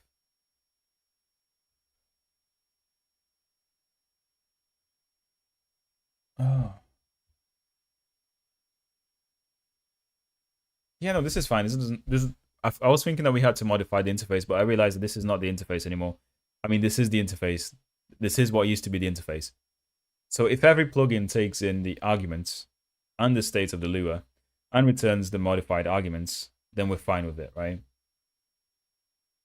It's probably not very scalable if you think about it, because, you know, every plugin is modifying like the post and then sending the modified post down the line, which I guess isn't ideal, but, you know, it is what it is.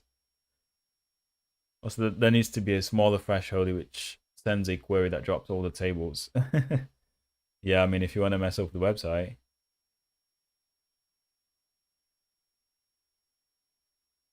Boolean untyped, nil. What?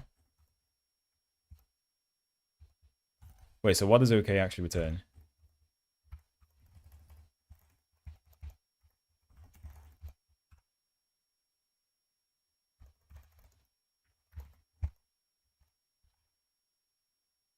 Yeah, we're just going to return the args. We don't care if it fails. Now, yeah, this is where we have to do Lua states dot, or the value, I guess, the value. Is it called by parameter? What are we doing here? So how do we actually make use of this Lua stuff elsewhere? Because I cannot remember, for the love of me, I cannot remember how to do this. So is it in app settings? No, it's not in app settings. Is it in app go? It might be. Shortcode handlers. So how do we use this? Transform content. And shortcode handlers, we then pass it down to shortcode to markdown. And now in here we get the key. If bound is equals to this. Then we run a bunch of code. What is found? The handler is here. So we do string handler.doString. So doString is the one. That's what we want, right? Or is it?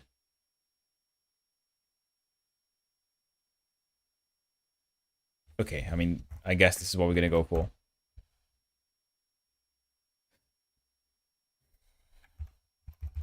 And I kind of like that thing nicer, to be honest. So if we did,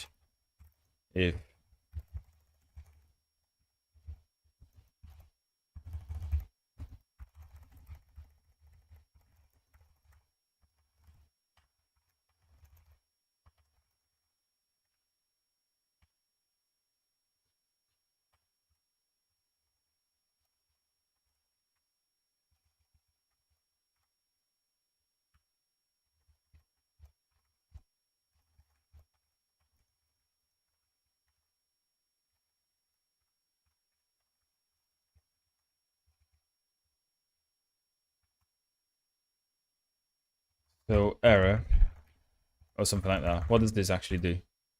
This returns an error. So doString returns an error.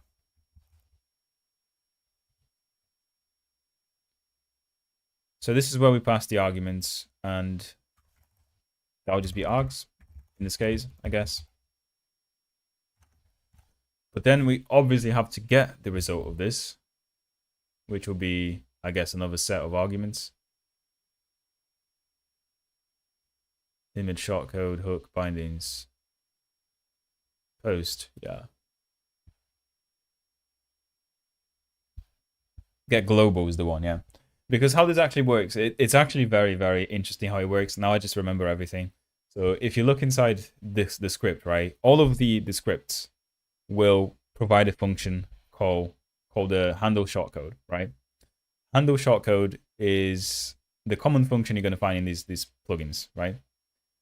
So what we do inside Golang is like we load this script, we load this Lua script, and then we say execute a string that says, result equals handle shortcode, and then we pass the arguments in here. And then once that happens, once that succeeds, we then get the the value of what's inside the result within Golang, right? Which is kind of, I'm not sure if it's the way you meant to do things here, but it just looked amazing, so I just went with that anyway. So in essence, we're like essentially executing code, arbitrary code here. So yeah. So you see here, like result is equals handle shortcode, which if you loaded the right plugin, it should be, for example, the images here is going to run this function with the arguments. And in the end of it, if you look at plugin, the post.go, we have this other function, which is get global. I'm just going to copy and paste this as well, which essentially goes and gets the value of the result. So yeah, it's very intricate, put it that way. How long are you streaming today? I don't know, maybe another half an hour. We'll see. We will see. Handler.get global undefined handler. But it's here, dude. Okay, now it is. Now it's there.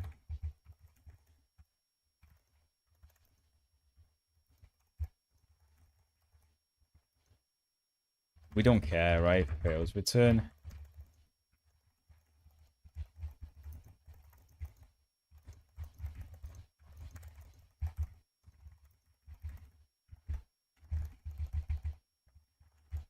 We should probably care here though, so we should probably put at least a log, right? So log the error,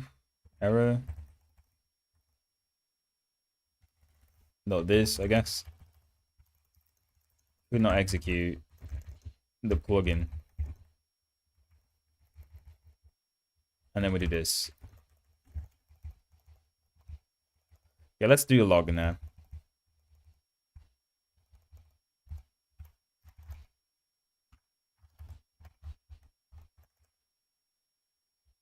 Log.error .msgf.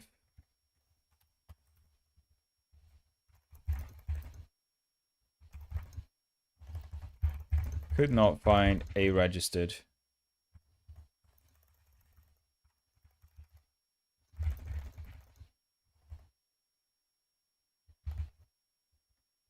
Let's just put that in there. And what do we have? I'm pretty sure this is not going to work. It should be just S, I guess. Right? Is that going to work? Let's hope so.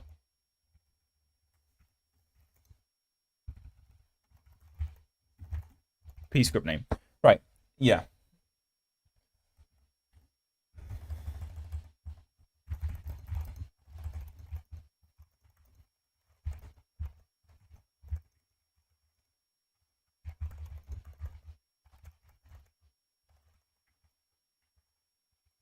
Okay, so what to do if we haven't got fmt error f?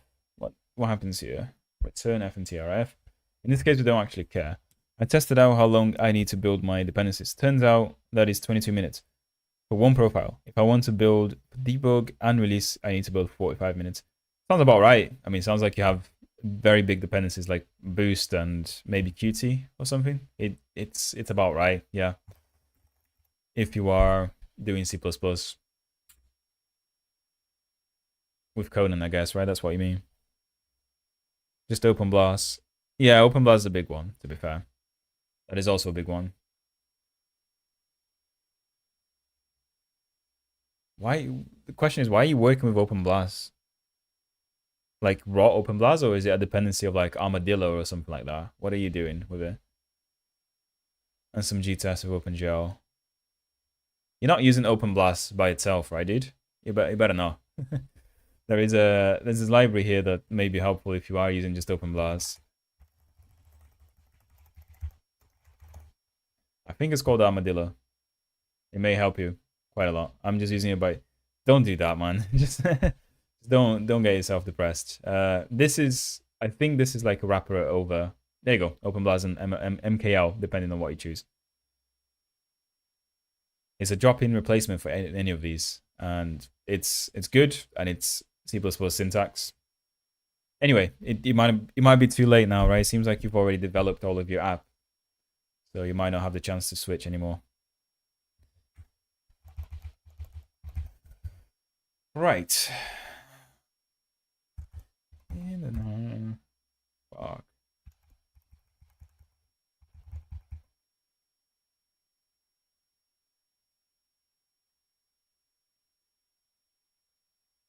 I do wonder if I should take a little break now and watch the Primogen video that someone sent me somewhere. Right, I still got that in somewhere? No, I don't.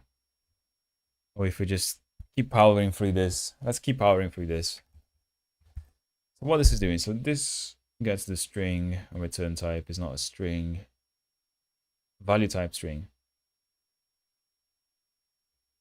So it should always return a string, right?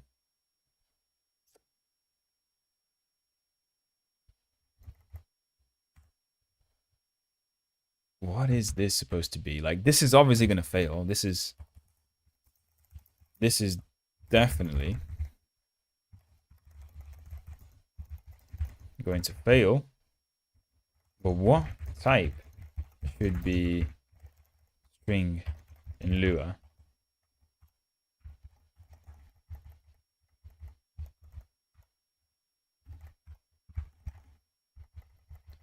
I think this is definitely going to fail, but we'll see.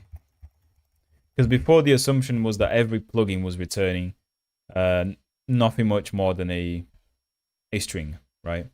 I sent the original video on Discord. First video is in general. first bit in general. Cool, I'll take a look at that.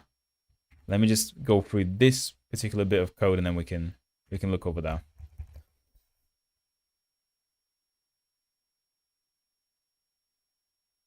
Yeah, so if it's not that value, we don't really care again.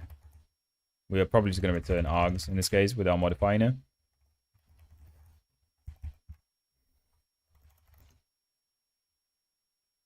If the return type is empty, what? Return type is equals to that. This is a tautology, so do I even need that? That was the same thing, right? So we're basically saying that if the return type is not a string or an array of strings, and then we're saying if the return type is empty here, so that doesn't make sense. It should just be that. Okay. I think we have everything to plug it in now. Shall we do it? Shall we try it? Hello, Most Light. How is it going, dude? Let's try and plug it into the plug. Let's try and plug it into the postcode. Fuck, what's it called? The post handler. That's the one. My professor recommended it. It's not that bad. Of course, the professor recommended it. It's not that bad. The way, your professor probably did C++ in a professional environment like 30, 40 years ago, dude. So the way I store the vertex data lets me treat all of the data pointer or the vector as a column major matrix, so I can multiply that with the matrix. Yeah, it sounds good. Sounds like every other linear algebra library in C++ as well. The point is that OpenBlast is kind of like low level, and it might not offer some of the niceties that you would otherwise have with like, well, Armadillo, for example. But it sounds like it's too late now, man. Anyway, so continue doing OpenBlast. I'm not gonna suggest changing it. I see you've changed the VS Code theme. Have I changed it? I don't know. I don't think I have. I think we're still on the same theme.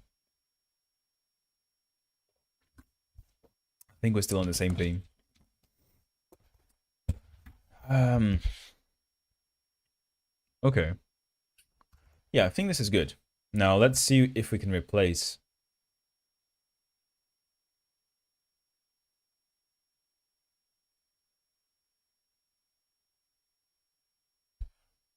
Far, far along this road. No sugar, woman so heartless. I've been listening to too much Kanye West. Need to get it out of my head now. Yeah, so we've got the post here. A to do every 5 lines. I'm getting flashbacks of my code. Yeah. I mean, to do every 5 lines isn't too bad if you're actually going to do them. Like, I make sure that all to-dos are done before I merge anything, so I know they're going to get done or they're going to get ignored. So it's one or the other, but I'll definitely remove them at some point. Yeah, so what am I doing here? So in the post handler, this is what creates it, right? We have the check required data. And if the error is a nil, we do a bunch of stuff to it. Now, this is what I want to move into the plugin. This is what I want to move into the plugin.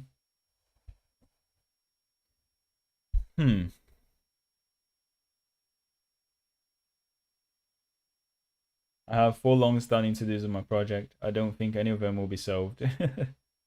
Yeah, the thing with projects is that you should probably, think about the minimum you can do, aim for that, and then just keep expanding. That's how I did all my Unicode, and it kind of worked in the end. Managed to get some good grades based on that. It's always better to have something working than something perfect but it's not done, because you will always get more marks for getting it done.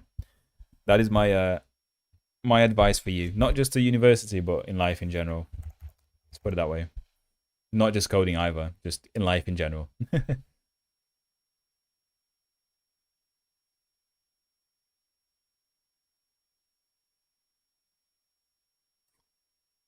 Yeah, I'm thinking about this. How do we do this currently?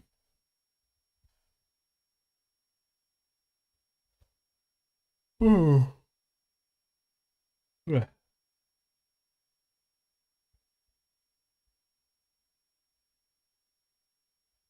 Yeah, so first of all, this function is definitely going to need to take the plugin state, I guess. The plugin state, right? Which is going to be a map of, I guess, string to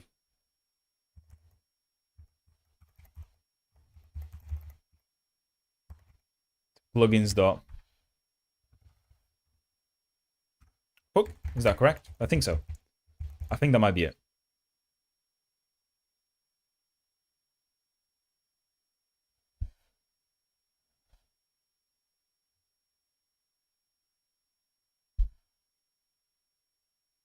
But why do I need the whole plugin hook thing in here?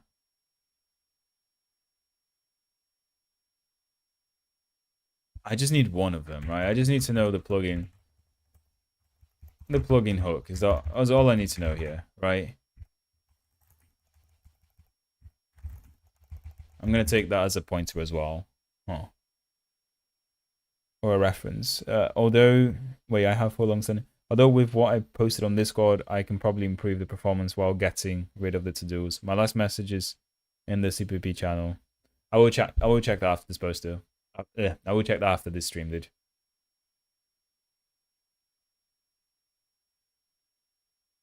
Yeah, I only need to know the plugin hook in here. So eventually I can do something like plugin hook dot. Ooh. Why are no functions exported in my plugin hook? Post hook. Register, deregister. Yeah.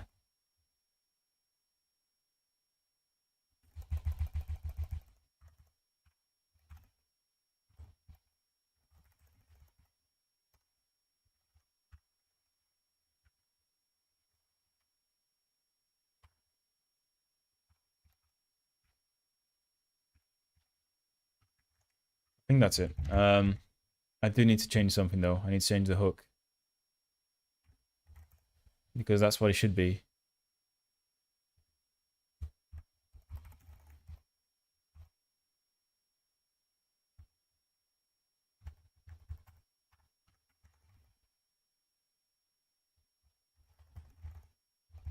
Okay, yeah, that looks better. That looks better indeed. Wait, am I defining the functions wrong? Should it be a func? I think there should be a func, right, in a Rust interface.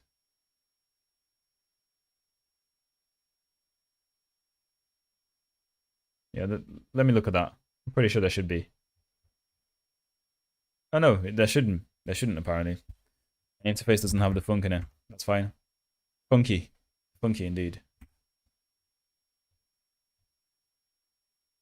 So what's the problem now? So this should have the Lua state, right? Yeah, so we pass in down like that. We do it like this, we do it like that, and then the args should be reassigned to whatever this returns. So it happens in a chain. So all of the plugins will get like the updated stuff in a chain. So when we update the post, we have to also... Oh god. For the sake of being lazy, I'm just going to do this. Lua states, which is a map of string to Lua.ls state there. Lua.ls state.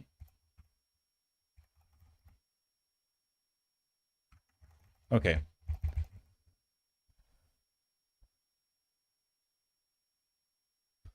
And then in plugin hook, I can call...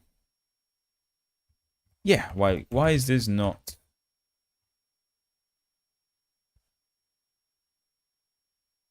plugins.hook?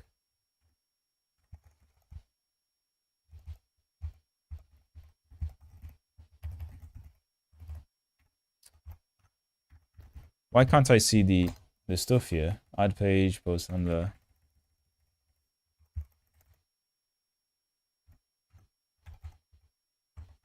This is what I kind of expect to see here.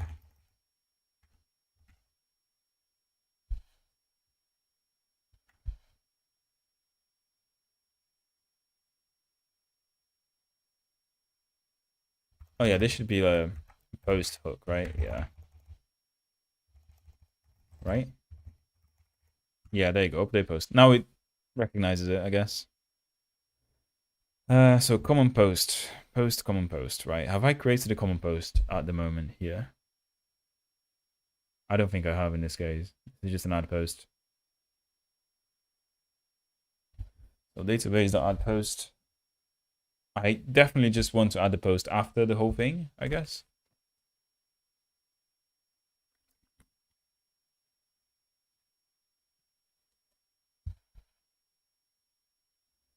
Yeah.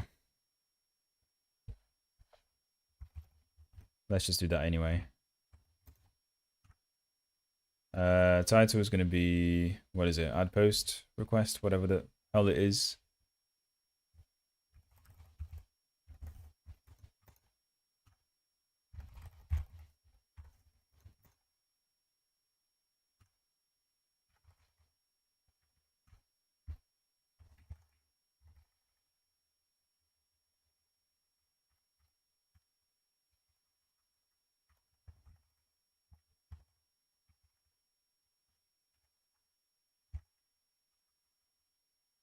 Where's add post request from?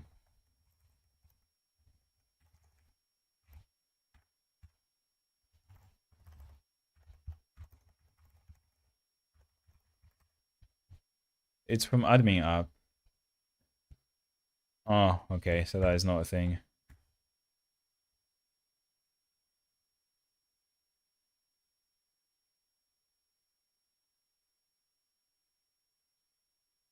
And also, I guess I forgot the accept. I forgot the excerpt. Yeah, probably forgot the excerpt, yeah. But now that I think about this, notify all should also return a something like this, right? I guess. Yeah, like that. Just so I can chain up the modifications. This is definitely not good plugin architecture, but I just want to kind of see if it would fit in Urchin at the moment. And in here, though, what do I see? What do I say? Yeah, I mean, this can be whatever the hell I want because this is not part of the thing, right? So really what I want to do is the title, which is a string, content, which is a string, and then excerpt, which is a string as well. Latest post.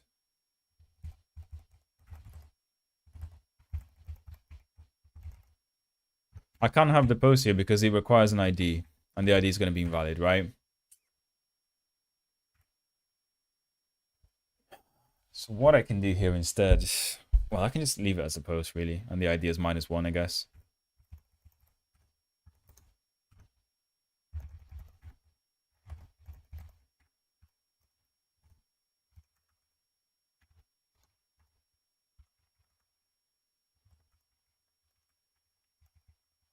Excerpt is being spelled completely wrong here. Excerpt. There you go. Now, oh. Now that is right. And then the ID is just going to have to be like -1, right? Whatever the hell it is. It is a JSON integer. Yeah.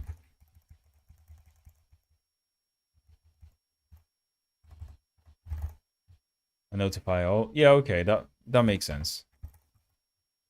That is good. That is good. I mean, now that I think about it as well, notify all could just take an array of strings as the argument here, and then we don't have to do this bullshit in here of trying to save the latest updated post.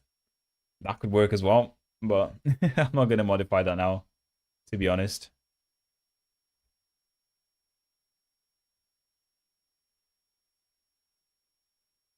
Yeah. That's going to be fixed in a second. Update post is going to be definitely changed, so plugin hook.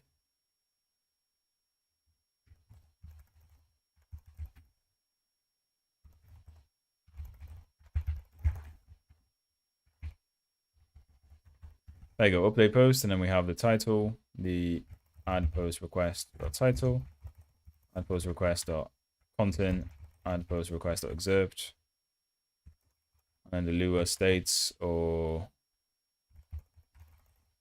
it's got a different naming here, and this would return what?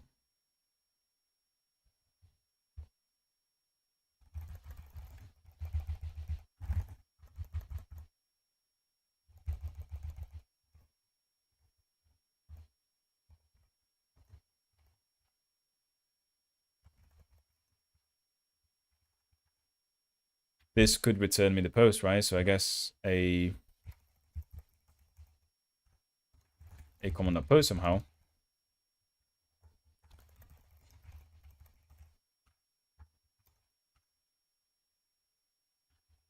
Now I'm gonna have to assume that it's args0 in here.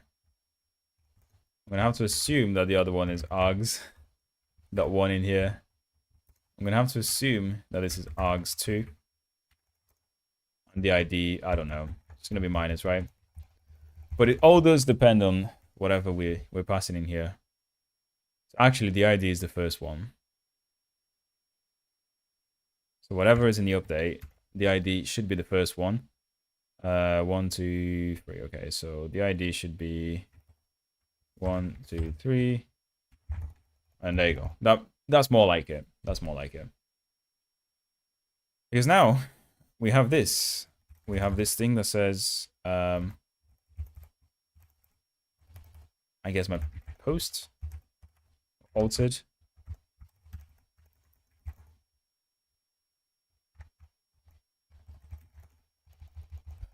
Altered post, which will be there. It would replace this entire thing here. It would replace this entire thing for now.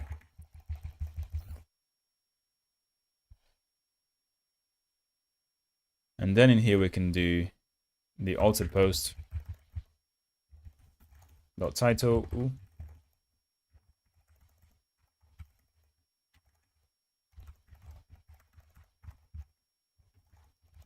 And that would be it. That would be it as far as I know.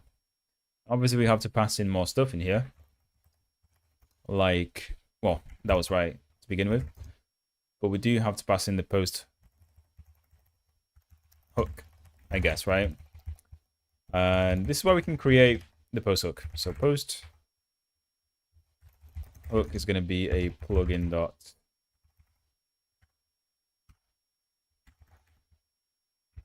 That's it, really.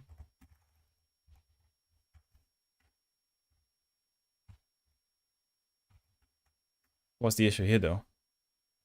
Undefine plugins. Is it plugins? Yeah, it must be plugins. Right. There's a lot less people watching us, but we're gonna get this done, I promise. Cannot use the post variable of type puts as plugins value and argument. Can I do this? Yeah, I can do that now. Okay. Okay. Cool. But now we still have the problem, like we have the roots set up here.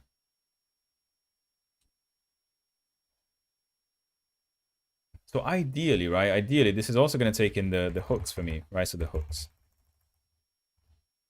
which would be a map of string and then I guess a plugins.hook, something like that. And the post hook would just simply be the hooks map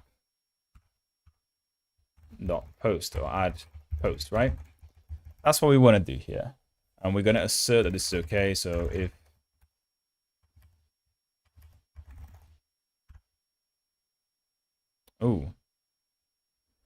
cannot use post hook of type this value and argument. Yeah, because now we've changed the type. That's fine. Is assert a thing? Can we assert? No, this is testing. We don't care about testing. What we do care is if is not okay, though.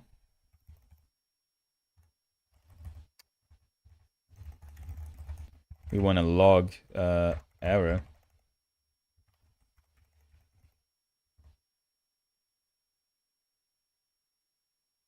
Yeah, we can log fatal F, I guess. Could not find add post. Oh, something like that. And what's the problem here though? Cannot use post hook as plugins post hook value in argument. Like, why not? Why not? Because it implements the interface. Why can't it send a pointer to it? Cannot use type as interface type string Golang. Why not?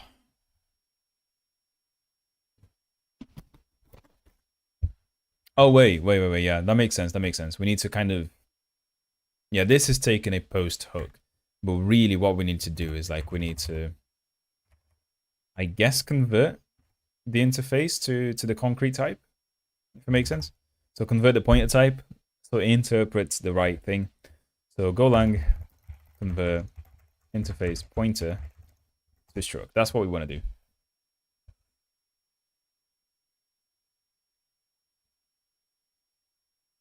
And is this type safe at all in Golang? Does anyone, any Golang engineers in here would let me know if converting from a base interface pointer type to the concrete type, is that is that type safe in C++? Sorry, in Golang.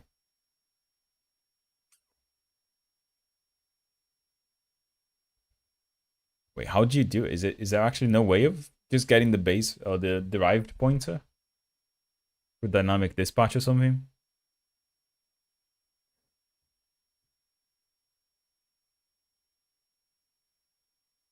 .car or something. That's the one. So if I can't get something .car,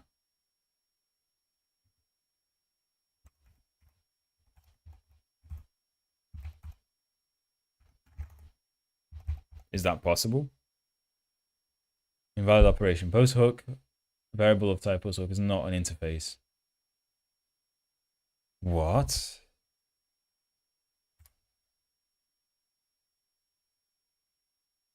How is that not an interface? I am confused now. So it literally says interface in here. Oh, I think this is because I'm taking the pointer type. Yeah, I've had this problem before. So if you have an interface in Golang and you want to convert it to the concrete type, but you have what you actually have is a reference or a pointer to the interface, then there is something you need to do to be able to make it work with pointers. Variable of type is not an interface. Yeah. Golang variable of type pointer is not an interface. You know, God bless Stack Overflow, because without Stack Overflow, guys, I would be absolutely destroyed as an engineer. It's literally carried me through all of my learning years. It's ridiculous. I've got all the soy boys now with ChatGPT. You know, that's not how we did it 10 years ago. All right, so let's read this. So as the error says, cannot use this type square as type brace in assignment. Brace is pointed to interface, not interface. That's not exactly what we have here, though, is it? I'm feeling personally called out. You should, man. You should, man. We just lost like 3 viewers because of that comment, by the way. So, you know. Oh well. Yeah.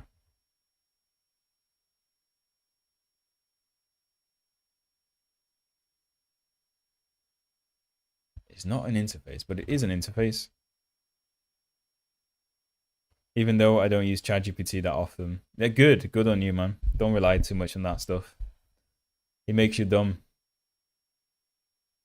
An interface can wrap any type of value, but you are wrapping the struct inside a pointer type interface, not interface. That's not how interface works in Golang. If you want to pass the address of a struct, an interface can wrap the pointer to that struct directly. There is no need of creating a pointer to an interface to achieve that. Let's see if this is what we're actually doing.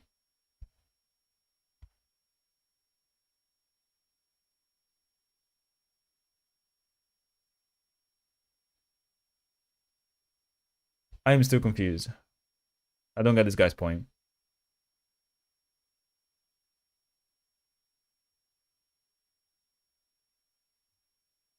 playground example. Let's take a look at the playground example.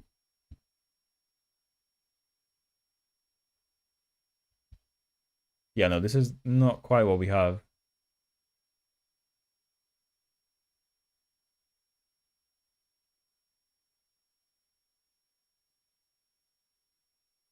This is what I want. Pointer to interface to pointer to type.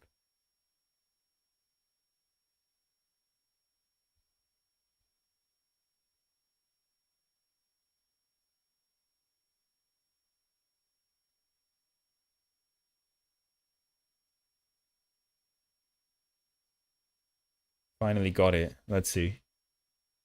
So this guy has got a struct and a wrapper.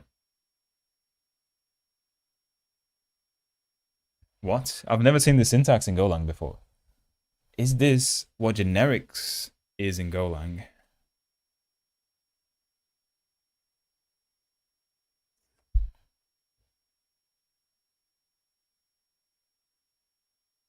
So object O is the thing to the object. Okay, so this is the interesting bit. So we dereference the object. We then translate the object to the one we want, then pass it down. So it's going to be looking cursed in here. Are you ready though? And it's definitely not the way you should be doing things in Golang. You know, I do apologize for any Golang developers that are watching this in the future. This is going to, you know, hurt your eyes. But what they are doing is this dot plugins post hook, and then doing the whole dereference shenanigans in here. That's kind of what they're doing, right?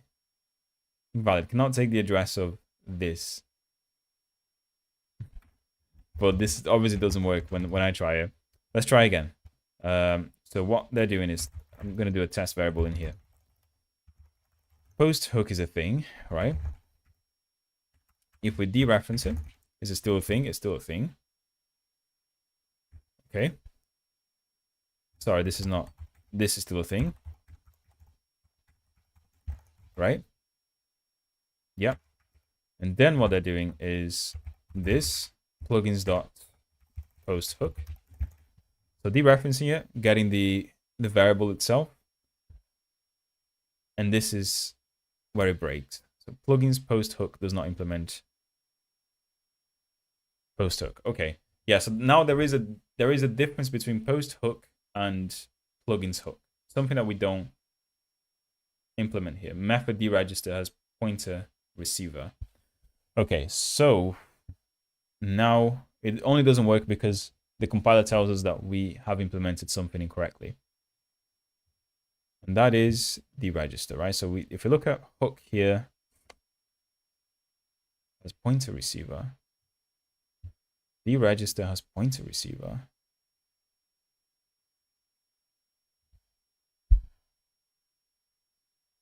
Is it because of these? I'm taking these by value. Oh, sorry, by reference.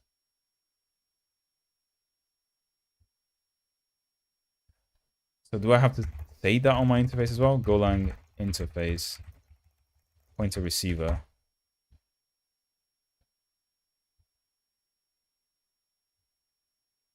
How do I do that?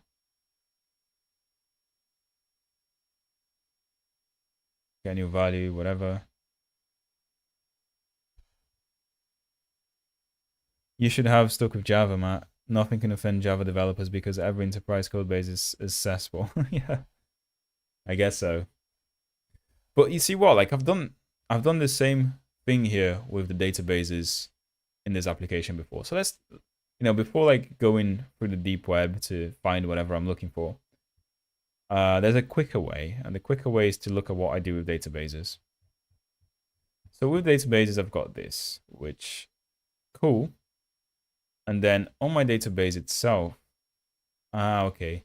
So this is the difference because the concrete implementation of my database interface doesn't actually take pointer receivers. Which, yeah. And the problem is that I do want to have pointer receivers in there.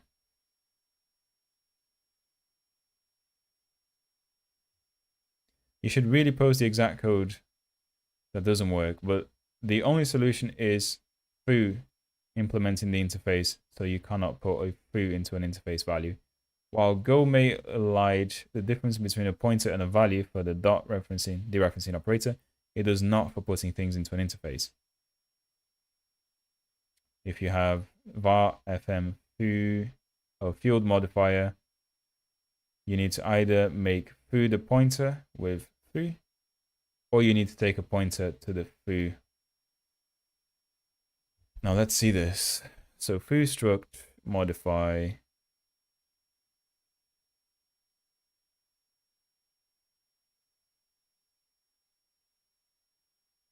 So what is this doing? So this apparently foo modify. So foo implements field modifier, but it takes a pointer receiver. Field modifier G.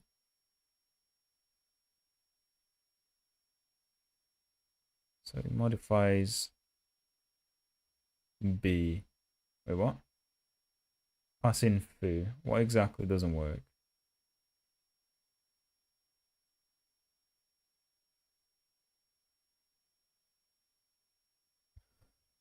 No. I mean, it seems like the only thing that we can do now is just accept defeat and then just do it the long way, which would be not a long way, but the unideal way, which is doing this.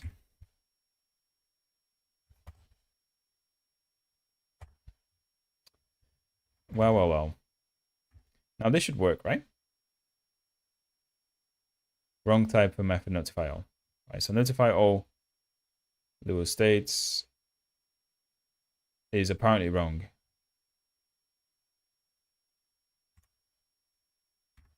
Okay, yeah, so we have forgotten to say that this returns something in the interface.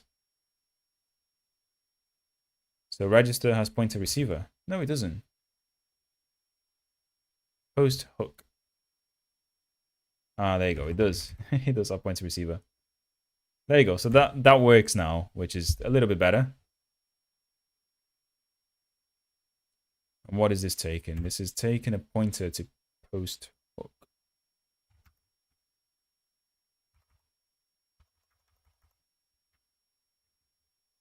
So why is this not working now?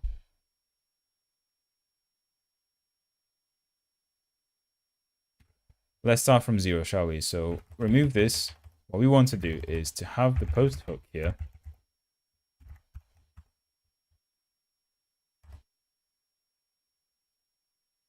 And then we dereference it.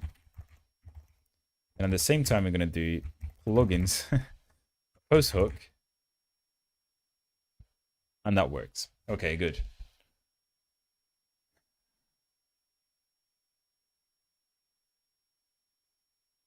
Except this is not right though, is it? Post hook is already a pointer.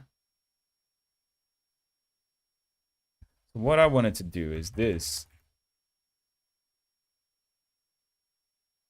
Plugins post hook value in argument. Wait, the post hook, comma, okay, expression value. That's post hook, pointer post hook value in argument to post handler. Okay, apparently that will work. So let's leave it at that. But yeah, I do apologize for any Golang people who are watching this and figuring out that I know not how to work with interfaces in Golang. But in theory, right? In theory, we should be able to be updating the post now and whatnot. So does this still build? And if it still builds, can we run it? That's the question. So if I were to actually run this, CMS app, why not?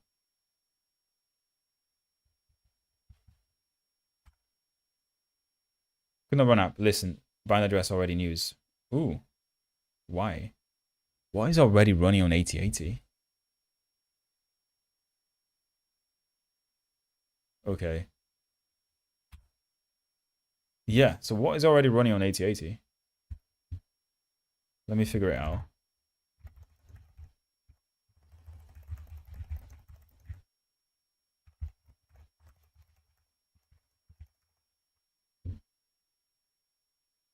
I keep forgetting. I never remember the command to see like which applications are running on a particular port. So LSF or LSOF. That's the one. This one.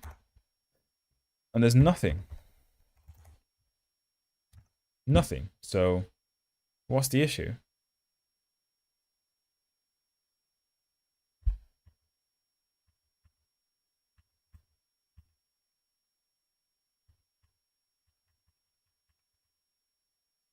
Set up routes.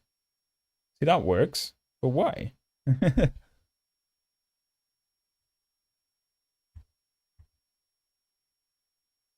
Okay, so then we run into a problem. I don't know what the hell is the problem, though.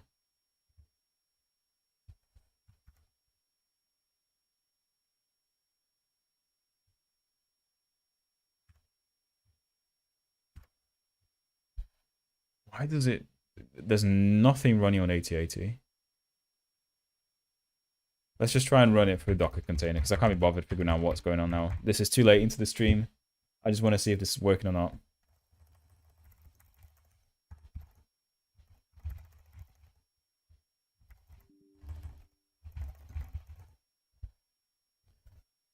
Let's just run it through Docker.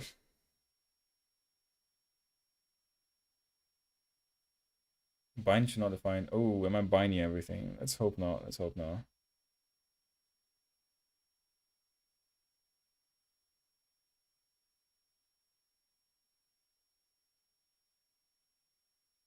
Okay, this is rebuilding things. I hate it how it rebuilds everything. Kind of annoying.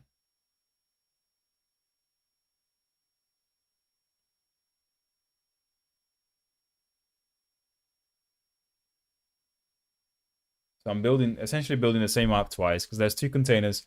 One of them is running the admin application and the other one is running the normal application. Main goal line 73, not arguments in an off call.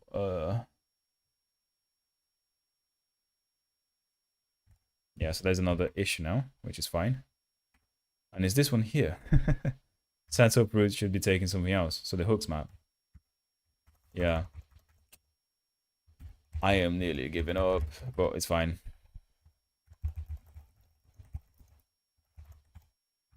Make map. How do we make a map? Make call to string, make map. There you go.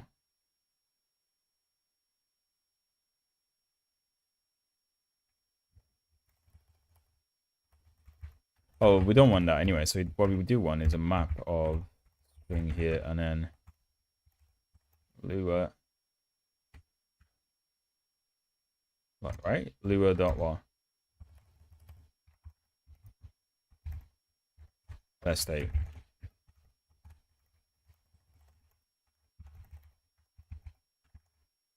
Is it post add? I called it post add, right? Or something.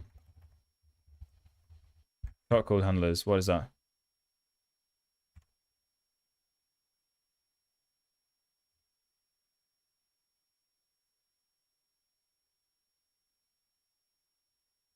Yeah, I've got all of this, all of these functions that are loading Lua code as well. So this ideally would load everything that I need. And in essence, this would actually, like, I think there's a config, right? So there's an Urchin config here, Urchin config.toml. And if you look at the plugins, you know, there is like a section where I can provide the shortcode. So this is this is essentially where I would discover the plugins, where the user would put their plugin names in here, and it would like find out. So I do have one called images, right? So there's one called EMG.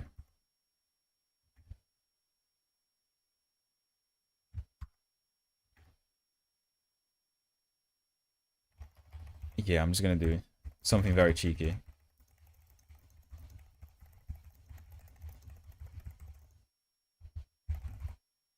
Load shortcode.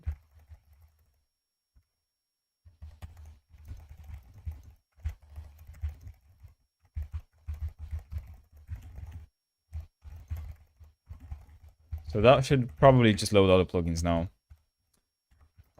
Images and it was post add, right? Oh, post add post. Ooh, I think it was post add. Oh, was it add post? You might be right. Yes, dude, you are right. So it was add post. Thank you very much, Anton. Probably saved my life again.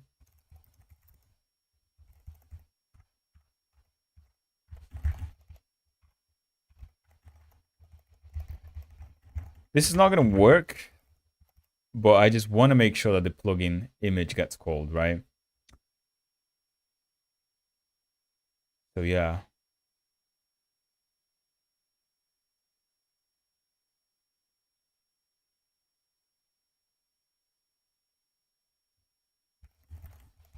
Missing that before new line. What? Hooks map declared but not used. Image. Yeah, it is used in here. Anyway.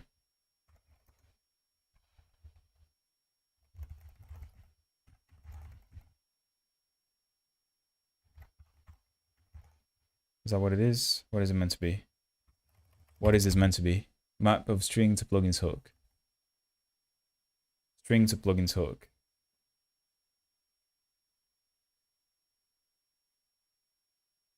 Oh, wait a second. This is going to be plugins hook, of course.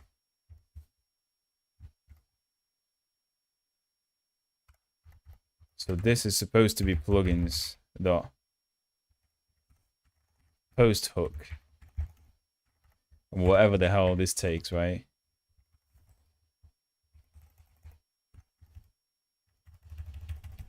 What do you mean there's no definition found for it?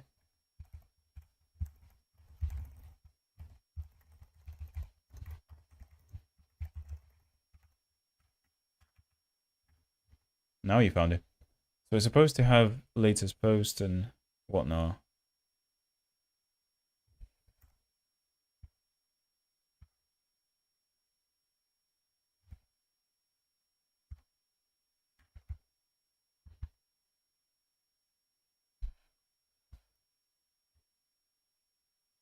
Yeah, why is this not finding it? What? We don't care about this for now. I do want to create an empty hook so I can create some plugins and add it to it. Plugins hook is not an expression. But this is, right? Okay, good. So I can do post hook dot register. I can do a plugin, right? So I can create a post or image plugin. It's going to be plugins dot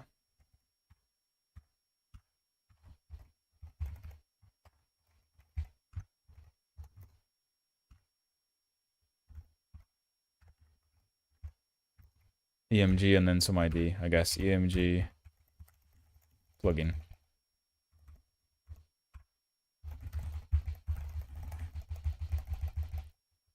Okay. We're getting there, getting there. And now we do something like that.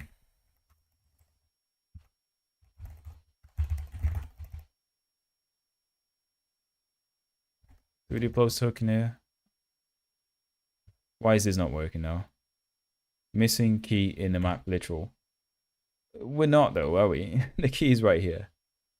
Hooks map declared but not used. What is a, how do you even do a map literal in Golang? Why do I have to Google like the easiest things ever? So map literal in Golang. There you go, is it right? That's how we're doing it, right? Vertex. Oh no, there is no. There's none of this basically. It's like that, I guess. Yeah, it's just this. Interesting.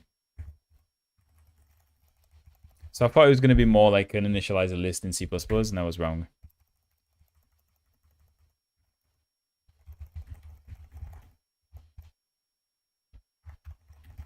Right?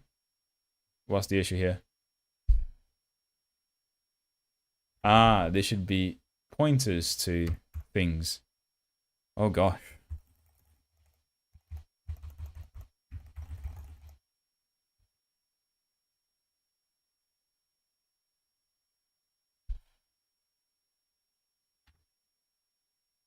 What the hell now? So post hook is a post hook, okay.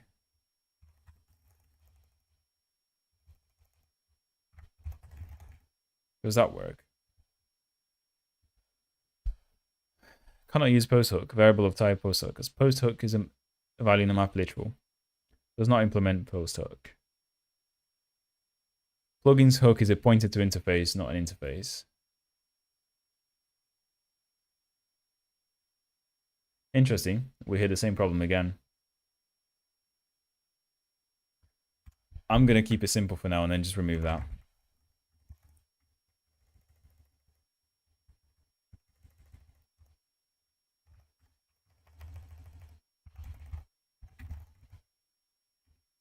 Can we just do this instead? Missing something before. Okay, yeah. Can I use post hook variables? Plugins post hook isn't. Wait. Plugins post hook value in argument.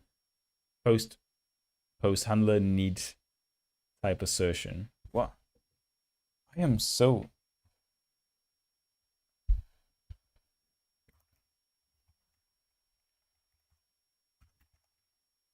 There you go. That works now? Are they happy now?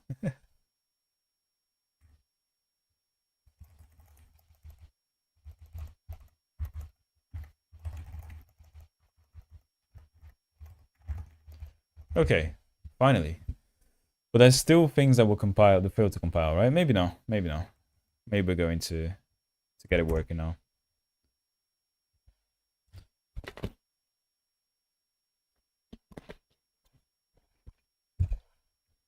Oh, it's been 2 hours and a half and I still haven't got this working.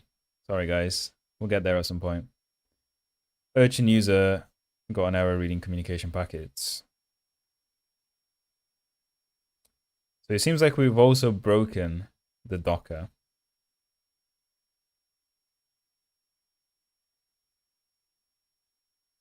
Yeah. Seems like we broke the Docker Compose as well. It's just not our day today. Seems like we're not going to be able to test this today. But we'll try anyway. Yeah, so there is something saying that we couldn't run it because port 88 is already a thing, right? So let's try in a different port overall. Yeah, these site keys, don't even bother. These are already cancelled. Just for those who are still wondering. So, web server port, right? So 8082. Maybe drink a Coke for a bit of sugar. If I had a Coca-Cola, I would, yeah. I think I just need sleep, to be honest, which is what I'll get in a bit. Let's just change that port and see. I can't be bothered figuring out what is not running. So, what I want to do is I just want to put a breakpoint in the post and make sure that we are indeed getting down to the execution of the post hook. That's all. If I can find it. Where is it? Post, go, post. Also, this is for the admin thing. Oh, yeah, I mean, this is, we can play with that. We can play with that.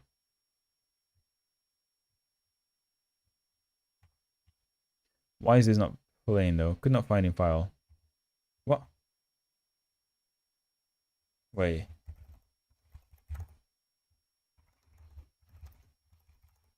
It's not building automatically.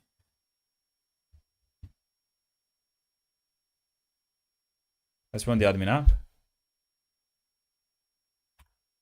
Yeah, I was just running the wrong thing, I guess. What's the problem now, though? Oh, interface conversion. Plugins.hook is... Wait, plugins.hook is plugins.posthook. What? Maybe take a break. Maybe I'll take a break, yeah. Maybe I'll just finish the stream. I think it's probably time, but I just want to finish this real quick. Upload go line 24.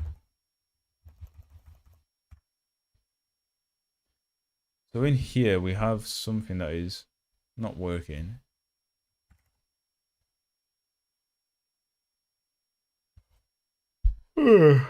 Oh gosh.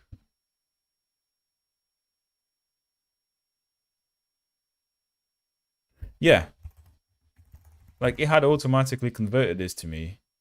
Cannot use post hook plugins post hook as plugins post hook value in argument. Ah, okay, yeah, this is different. This is now because this is taking this. Okay, yeah, that makes more sense, doesn't it?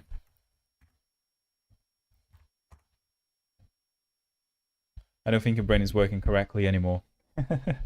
Probably not, but you'll be surprised how much code I can get done without my brain. I do it at work every day.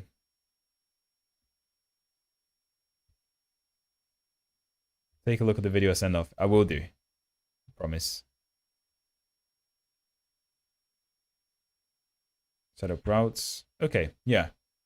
Now, if we were to add a post here, which is Urchin admin, add post, right? Say I wanted to add a post here, which would be this, connection refused. Of course, connection refused on 8082. Okay. What do we get? We didn't get anything back, interestingly.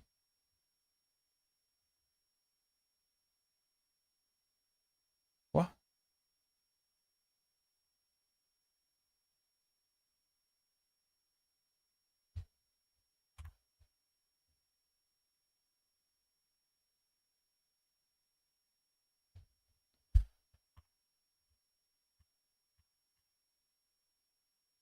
Check required data. If error isn't nil, but the error is nil.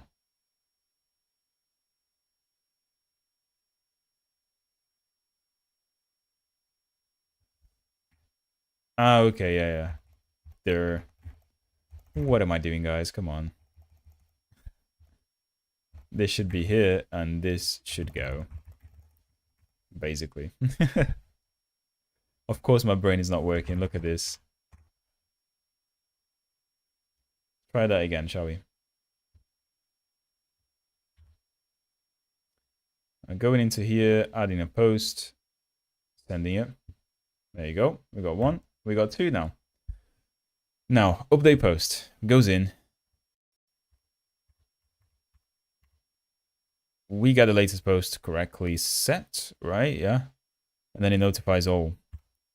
Where in the map, we should have at least one here. So that is the args. The args is the ID, the title, and then the content, and then the excerpt. But it doesn't have anything. So plugins is nothing. Ooh. So it doesn't quite work now because plugins, the registered plugins are not set. Put it that way. But it should have been on the append here. And this is because I take it as a value and not a reference. Let's see this again. Pretty sure this is the case. So we have 0 now here, right? I mean, sorry, we have a plugin registered here. But the problem is that because it's by value, we're not really keeping the state. And I changed it to be that so we can use the interfaces, or we can convert between interfaces quite easily with Go without having to figure out what the hell was going on.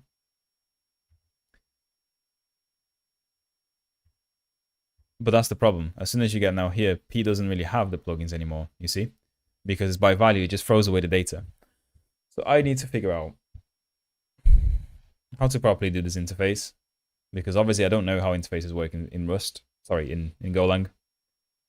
And only then I can kind of do an observer properly, I guess. But this is the idea, and I think it does work, and it will work eventually. Now, because I'm about to finish the video, let's see if we can quickly... Wait, I've got a lot of messages here. Low latency. Dude, if this is a long video, we might not be able to watch it all, because I'm already kind of dead, but yeah. Well, let's watch this one for a bit. Compare Rust with Zig and Golang. I'm using Actix HTTP framework for Rust, standard library for Golang, and relatively new Zig framework. I decided to update this Actix is benchmark pretty good. I because would say the I got Actix is pretty a good though. request from someone It who generally is wants to use fairly Java. lightweight compared So to, I decided to well, give the it things built on another top of shot. it, To monitor our applications, like we'll Axum focus on 4 or golden signals. First, I we'll think, measure what is it latency called? using The big P90 one as well. percentile. The other Then big we'll measure Rust throughput of web all framework. I 3 forgot the name. frameworks. For HTTP-based applications, this means Rocket, that's the measuring one. how many requests per second each application can have. Pull the volume up on the desktop. Could you increase the volume in a mixer? I could, yeah.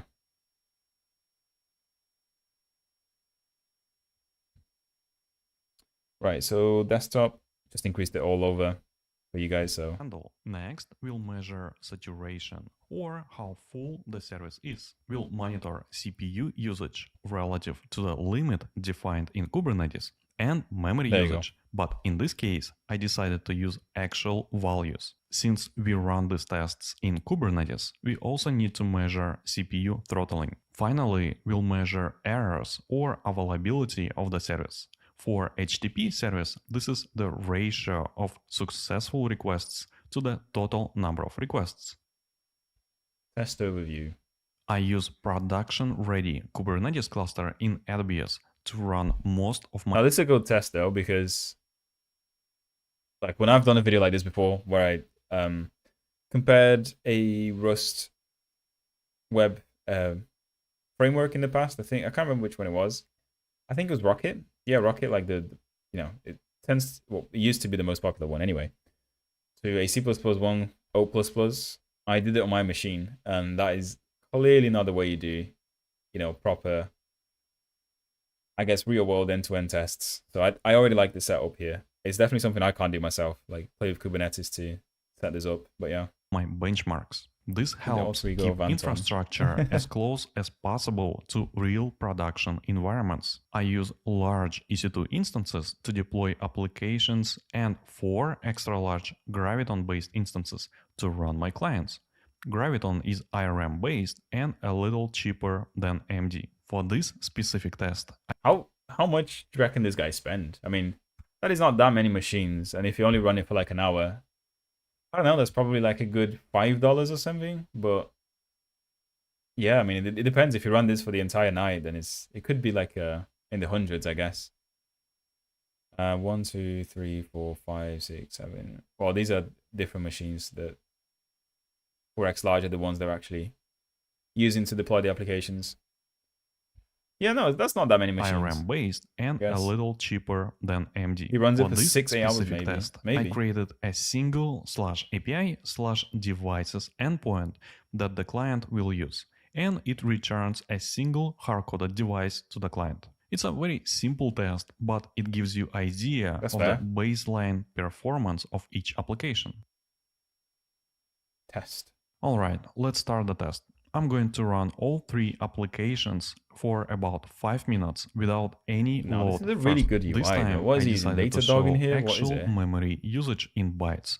You can see that in idle state, Rust uses under 1 megabyte, while Zig uses almost 25 megabytes of memory. Let's deploy the clients. The entire test took around 2 hours, but I have compressed it to just a few minutes. Straight away. As expected, Golang has higher CPU usage from the start, and its latency is slightly higher than Rust and Zig. Yeah. On the other hand, Rust and Zig are very close to each other in almost all metrics except memory. But that will change soon. At around 20,000 requests per second, Golang started to degrade, and its latency began to rise. I applied all...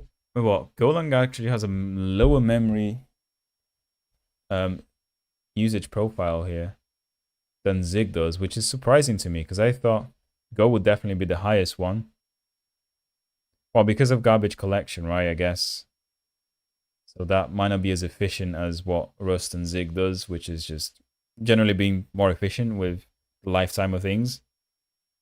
So that is surprising. Optimization techniques I was recommended, and you can see the source code I used to run these tests in this my is where it changes, right? by The famous last words. requests per second. It became clear that Golang could not compete in terms of latency with other applications. So I'll focus on Rust and Zig from here on. At the end of the test, I'll show you how all the applications behaved over the entire test duration. At 40,000 requests per second, you can see small drops in availability graph for the Rust application. Since Rust is lacking here. The average request duration is under 1 millisecond. I set the timeout to 100 milliseconds. When client exceeds that limit, it gets 408 error code, which causes availability to go down. At around 51,000 requests per second, Golang also starts to drop some requests and cannot keep up. This is surprising though. I thought that Golang would be the first one to drop in availability. Oh yeah, there you go. Famous last words. As I said, this is the power of garbage collection for you here. More memory usage and more CPU usage. Others in terms of throughput. You'll notice that Golang begins to cache more and more requests, and eventually it will exceed 256 megabyte memory limit in Kubernetes and will be killed due to out-of-memory error. Now, let's find out which of Rust or Zig starts to degrade first. Rust's memory usage eventually reaches Zig and will overtake it. At around Zig is doing amazing for memory usage. What the hell? 98,000 requests per second, Rust starts to degrade. And you can see from the RPS graph that it can no longer handle the same number of requests as the Zig application. Its latency also goes up. Not only that, but Rust starts to return errors, and you'll see availability decrease due to many timeouts. For the RPS, I only count requests that completed with successful status codes, which is why you see a slight drop in the number of requests for Rust. Eventually, Kubernetes started to throttle Golang application, but by this point it doesn't matter. The maximum number of requests that Zig can process is around 118 requests per second, while Rust can handle 113. Golang, on the other hand, only reaches 70,000 requests per second.